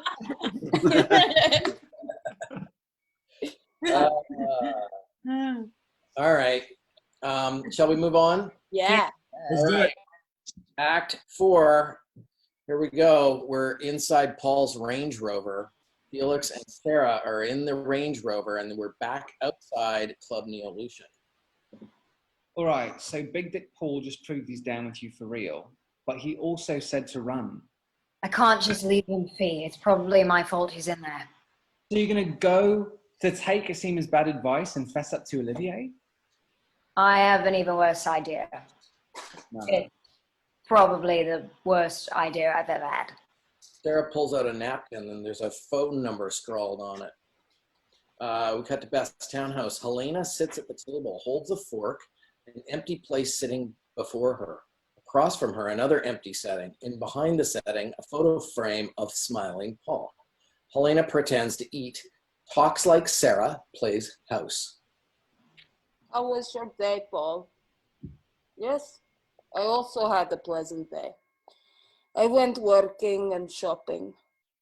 Her cell interrupts the fine dining. Pardon me, it's work. It's almost midnight. Do you have names for me? I do. Olivier. That's not the name of a sheep. A sheep? Bah. He's more important than a sheep, Helena. He's a shepherd. Helena is suddenly interested. Exterior, Neolution, back door. Sarah and Felix wait inconspicuously by the back door. I saw Paul come up from the basement, so Olivier's office must be down there. Then a pair of clubbers, drunk in love and in booze, stumble out of the door. Sarah sweeps over, catches the door before it closes. She turns to Felix, dead serious. Fee, if I'm not back in 15 minutes, call I'll tell him everything. And make sure Kira's safe. Yeah. She hands Felix a business card, Detective Art Bell. Felix is freaked, tries to diffuse the weight of the moment. Sarah, just don't die, right? Your first funeral was just agonizing enough. Interior Neolution basement hallway. Sarah creeps down the dimly lit hallway, spies a security camera. Sarah flips up her hood, checks doors as she goes. Empty, locked storage. Sarah rounds a corner, makes her way to a service hallway into a dilapidated tunnel, creeps forward around another corner. Astrid comes up from behind. Unmute. What are you doing here? This is off limits. Sarah slips her hood down. I'm here to see Olivier. And you are? Inside Neolution Olivier's office, smack! Paul is slapped hard by Olivier, who finds it all so unnecessary. You know how bad this can get. I'm not working for anyone. Then why protect her? I've told you she's a killer. Was she that good? A knock at the door, irritating Olivier. What is it? I have a Beth to see you. Paul sinks. Olivier reacts in surprise. He opens the door on Sarah. Astrid stands behind, controlling her. Sarah keeps to her native tongue. You must be Olivier. This is unexpected. Astrid hands over Helena's wing-fished blade. She was carrying this. It means something to him. He eyes Sarah over the blade. Paul, deeply disappointed, locks eyes with her. I told you to run. I don't do run. Her eyes tell him, stay with me. Leave us. Paul's Range Rover. Felix fidgets in the driver's seat. He checks the time, every passing minute a death knell. A very harmless-looking clubber walks by the car, but Felix is spooked by everything and everyone. He evil eyes the benign clubber, locks the doors. Inside Olivier's office, Olivier talks quietly on his cell, never taking his eyes off Sarah. She's afraid, like she's gone too deep down the rabbit hole. Call me back as soon as you can. He hangs up. Oh, these years. Never seen one of you in the flesh. You're even more beautiful in person. He thinks you're the killer. Me? You've got that all wrong. I have medical evidence that proves you're not Beth. How can you tell that if we're genetically identical? I'm not a scientist. Well, you still got the wrong girl. The one killing us is Ukrainian. She's blonde. She's a religious nut. Created a whole new brand of fratricide. You're not listening. It's not me. Who is it? What do you people want? The future. Self-directed evolution? You want to grow a tail? That's your business. You know about my modest enhancements? You've got a tail? The fact that I can have a tail millions of years after we shed it reminds me of what we can achieve. Would you like to see it? God, no. I thought I was the freak. Olivier begins unbuckling his belt. Argentinian biohack, blood flow, nerve endings, warm to the touch. But it's merely performance art compared to you. His cell buzzes, checks the ID, disappointed. Perhaps later. He buckles up, steps away. This is Olivier. Dr. Leakey drops an antacid pill in a glass of water. Too much wine, the price of doing business. What's so urgent? The killer. Get her ready to travel. I'll be there in the morning. And you be careful with her. Olivier hangs up, looks over to his captives. Astrid forces the black hood over Sarah's head, binds her wrists with zip ties. Rendition. Paul looks over Olivier's shoulder to the monitor, sees Astrid lead Sarah through a dilapidated underground tunnel. Look familiar? He dangles the fish knife in Paul's face. Means nothing to me. If you're not working for them, then why risk your life? But Paul's attention is glued to the monitor. Astrid takes Sarah into a loading bay, sits Sarah down on a cable reel.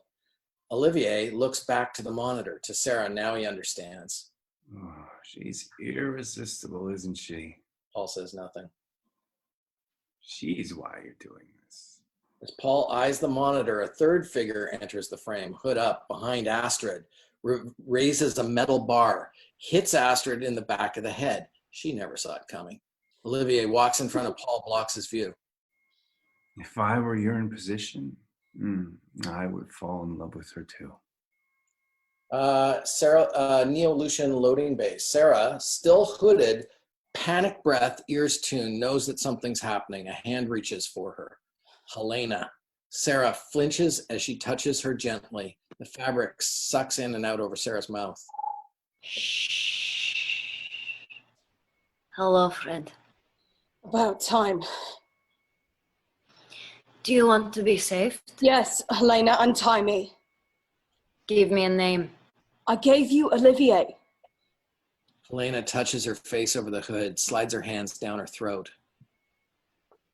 I want the name of a sheep, too. Helena. Squeezes her throat. Olivier's office. Olivier glares at Paul as he examines Helena's knife. I offered you a way out, and you made a fool of me. You made a fatal error, Paul. You trusted the wrong person. Olivier steps aside and Paul looks at the monitor and reacts. Olivier clocks his reaction, whips around to the monitors. Astrid lies on the floor, hooded Sarah slumped in the chair. In the Neo-Lucian loading bay, Olivier opens the door on Astrid, face down on the floor, advances on Sarah, who is slumped in the chair, lifeless. Fish knife in hand, Olivier slowly lifts the hood on the red-eyed rim eyes of the blonde killer clone. He's baffled. Who are you? I want to see your tail. Olivier notices plastic tie cuffs on the ground, cut off. In a flash, Helena seizes Olivier's arm, twists it fiercely. He cries out in pain. Helena snatches the knife. So now we're in the underground tunnels. As Sarah runs down the tunnel, not sure where she's going, Helena has terrified Olivier, pressed face first against the wall, knife to his throat. Slowly, that's good. That's good. Olivier is dropping his pants, and we see his surgically implanted tail. Thick, real skin, hairless, it quivers. Helena examines it closer, curious but disgusted. She taps it with her blade. Did you lie with the beast? She touches it with an exploratory finger, then squeezes, the knife ready in her other hand. Please, you're a miracle. Let me help you. I have a message for your master from Tomas. Paul watches on the monitors and cringes when he sees Helena slice off a tail, a distant scream. Sarah opens the door. Paul looks at her. For a guy who's rarely surprised, his expression is pure shock. Okay, there's a few things I should have told you about. Felix and Paul's Range Rover. Felix and Paul's Range Rover thumbs Art's card, checks the clock. Time's up. Sarah. He dials Art.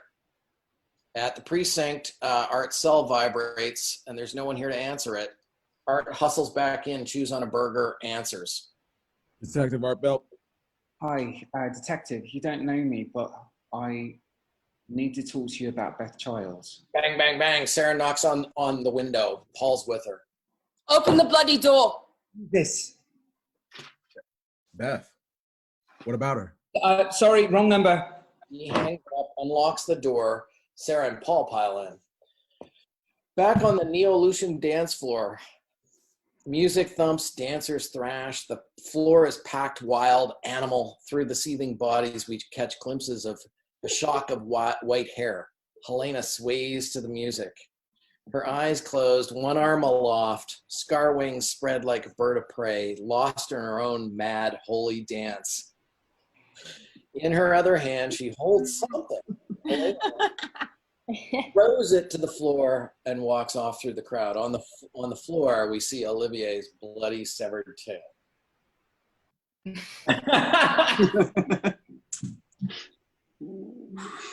And Act 4.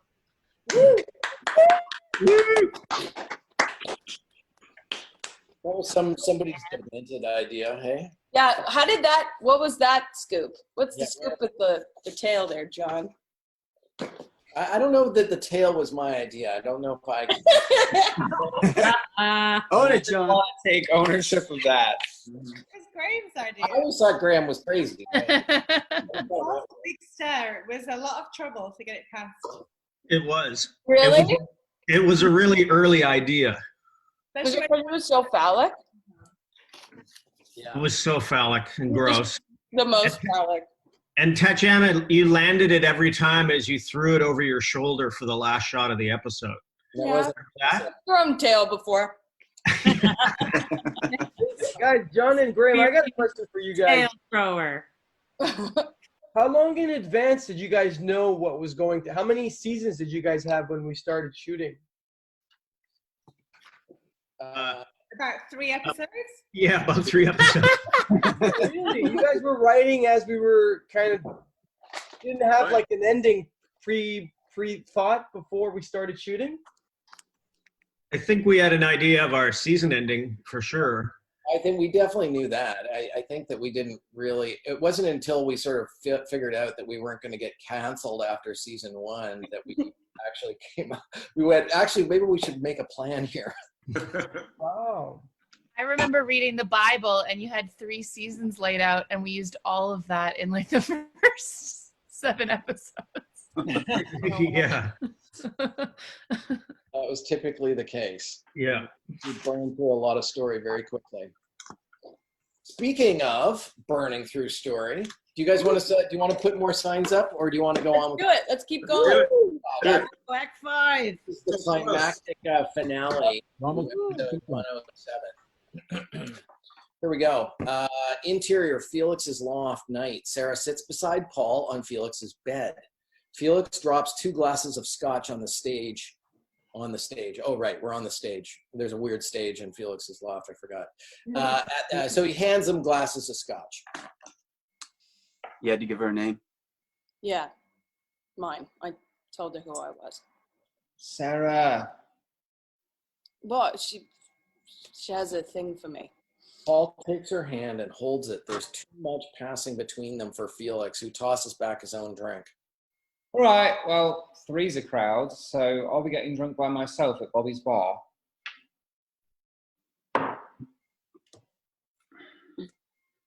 Sarah and Paul barely register him leaving.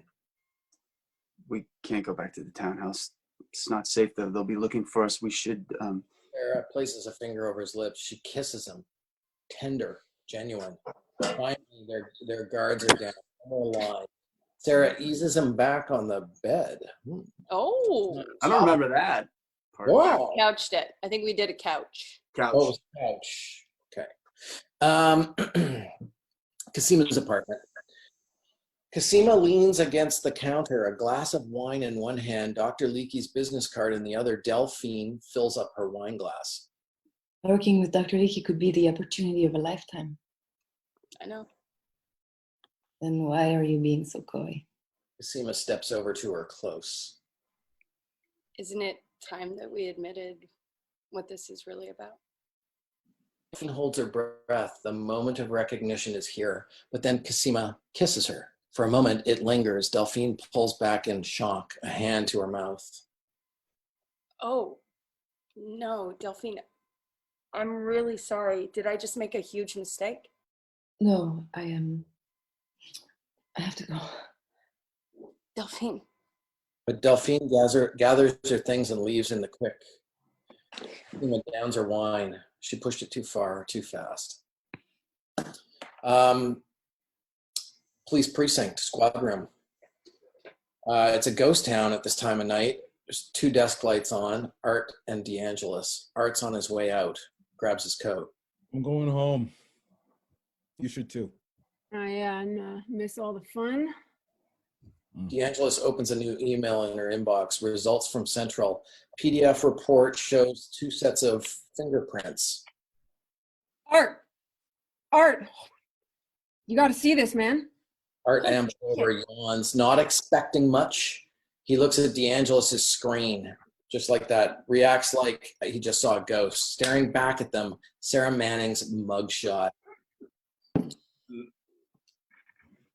It's a match on the Jane Doe print. Who's Sarah Manning? And why the hell does she look like Beth? Ooh, that is the end of the show. Because she's a clone. She's a clone, guys. I never found that out. This is about clones? Jhnlvsqz never found out that she's No, and I play my whole thing in just what I know. So I actually didn't know that was what happened. The show. Inga, you got to watch the show. It's really good. Choice. It was an acting choice. Oh. I found Mrs. S's bracelet today when I was looking for things to show. This is her, like I got this in the very first season, and I think it's the only thing I wore it every time, every episode. No way. Yeah. Yay. Thanks everybody for doing this. Thanks for organizing it, Pat. Clone Club, thank you for all your donations and for watching and for supporting us all. Like John was saying, like you gave us our seasons. We were able to do more than one season because of you guys. So we really love you guys, and we're thinking of you a lot. Anybody want to say stuff to Clone Club? Thanks, Clone Club. Keep sticking together. Keep sticking together, and it's great to be touching base with all of you again. And thanks for keeping the message of the show alive, always, and like more now than ever. Yeah, I love the Clone Club is still alive and kicking, man. Like, you know, I think we all get messages on our social media feeds that people are still coming to the show, still discovering it, and still loving it. And it's touching new generations of people each and every time that they go through it. So we really appreciate you guys keeping the spirit alive. And truly, we all really do love you guys. So yeah, like getting wished happy birthday by like all over the world from people. Yeah, it means a lot. It really actually means a lot to us, and it's so special. Thank you. Yeah, thank you guys. It was really lovely to see all of you people on the screen today as well. It's great. We had a special time on the show, didn't we? We made. Well, I moved countries, obviously, and that was really big for me. But just for all of us, we had a special time together, and we loved going to Comic-Con and all those things. Like we hung out. We made friends. It was great. Yeah, I miss it. You also had some fantastic kitchen parties too. Those were great. Yeah, I did. Yeah. We'd still be doing that, but they're in Dublin now, right? But yeah, we'll get back over to you soon. Yeah. And Evelyn, so good to see you again, and to have you all the time coming into our seasons. It was always hard to work out schedule, and you stuck with the story, and I was always super thankful of that. I'm super thankful I was a part of this show. Oh my God, guys. I'm so emo. I don't have words. I don't want to leave this call. I never thought we'd get a chance to play these characters again, or even do those scripts. We never get to do scripts again. So what a joy. Yeah, it really reminds I didn't think you'd ever get a chance to play any character again. It really reminds me, though, of us in the thick of it, like sitting around the big table, you know, on a lunch break. You know, we're halfway through shooting our day, and it's a read-through day, and it's 4 a.m. and we're halfway through. Really, I mean, it's those memories of being with you guys on set and working in the story room, and just working like just the intensely close bonds that we all created over the 5 seasons of creating the show. And I just think you guys are the most awesome family ever. Yeah, I agree. Oh, you too, man. Yeah. Also, Thanks, John. shout out to Tony Elliott for writing that episode. Hey, absolutely. Tony Elliott. We forgot to mention Tony off the top. Big shout out to the rest of the season 1 writers room too. When are we reading scripts from season 2, Tat? Tomorrow, you guys up? We should just read them all. Anytime. I'd love that. 10 hours. Quarantine. Yeah. 10 hours. 5 days, 1 season a day. Bunch of pee breaks. No pee breaks. Roll piss I breaks. have to go. I've really just kind of I've locked my entire family pretty much in the attic for several hours now. I have to allow them to make some noise or get on the internet or something. We love you, Maria. Maria. Love you. Bye. Be safe. Miss you. I'm mad about you all. Bye, Maria. Love you. Love you. Oh. Thanks, everyone. It was been so generous of you all to give you time. And I think anything we can raise is just going to be so meaningful. CenterLink and Sistering. So they're both thrilled that we're doing this for them. So anything we can give would be really much appreciated. Yeah, thanks, guys. We have to go. So nice to see all of you. Nice to see you guys too. See you guys. Thank you, guys. Bye, guys. Everybody. Love you all. Bye, everybody. Bye. Love you guys. Safe. Thanks for organizing, Tat. Thank you. Thank you, Plum Club. Thanks for being here. Anyone wants to hang up first? I know. I don't. No, you hang up. Oh, you hang up. You hang up. Rick. Okay. Bye, everybody. Bye, guys. Love you. Love you guys. Love you guys. Bye. Bye, dudes. The best. Love you all. I have the last question. Stay healthy. Yeah, stay healthy, everybody. Bye, guys. You too. Love you. Bye. Love you.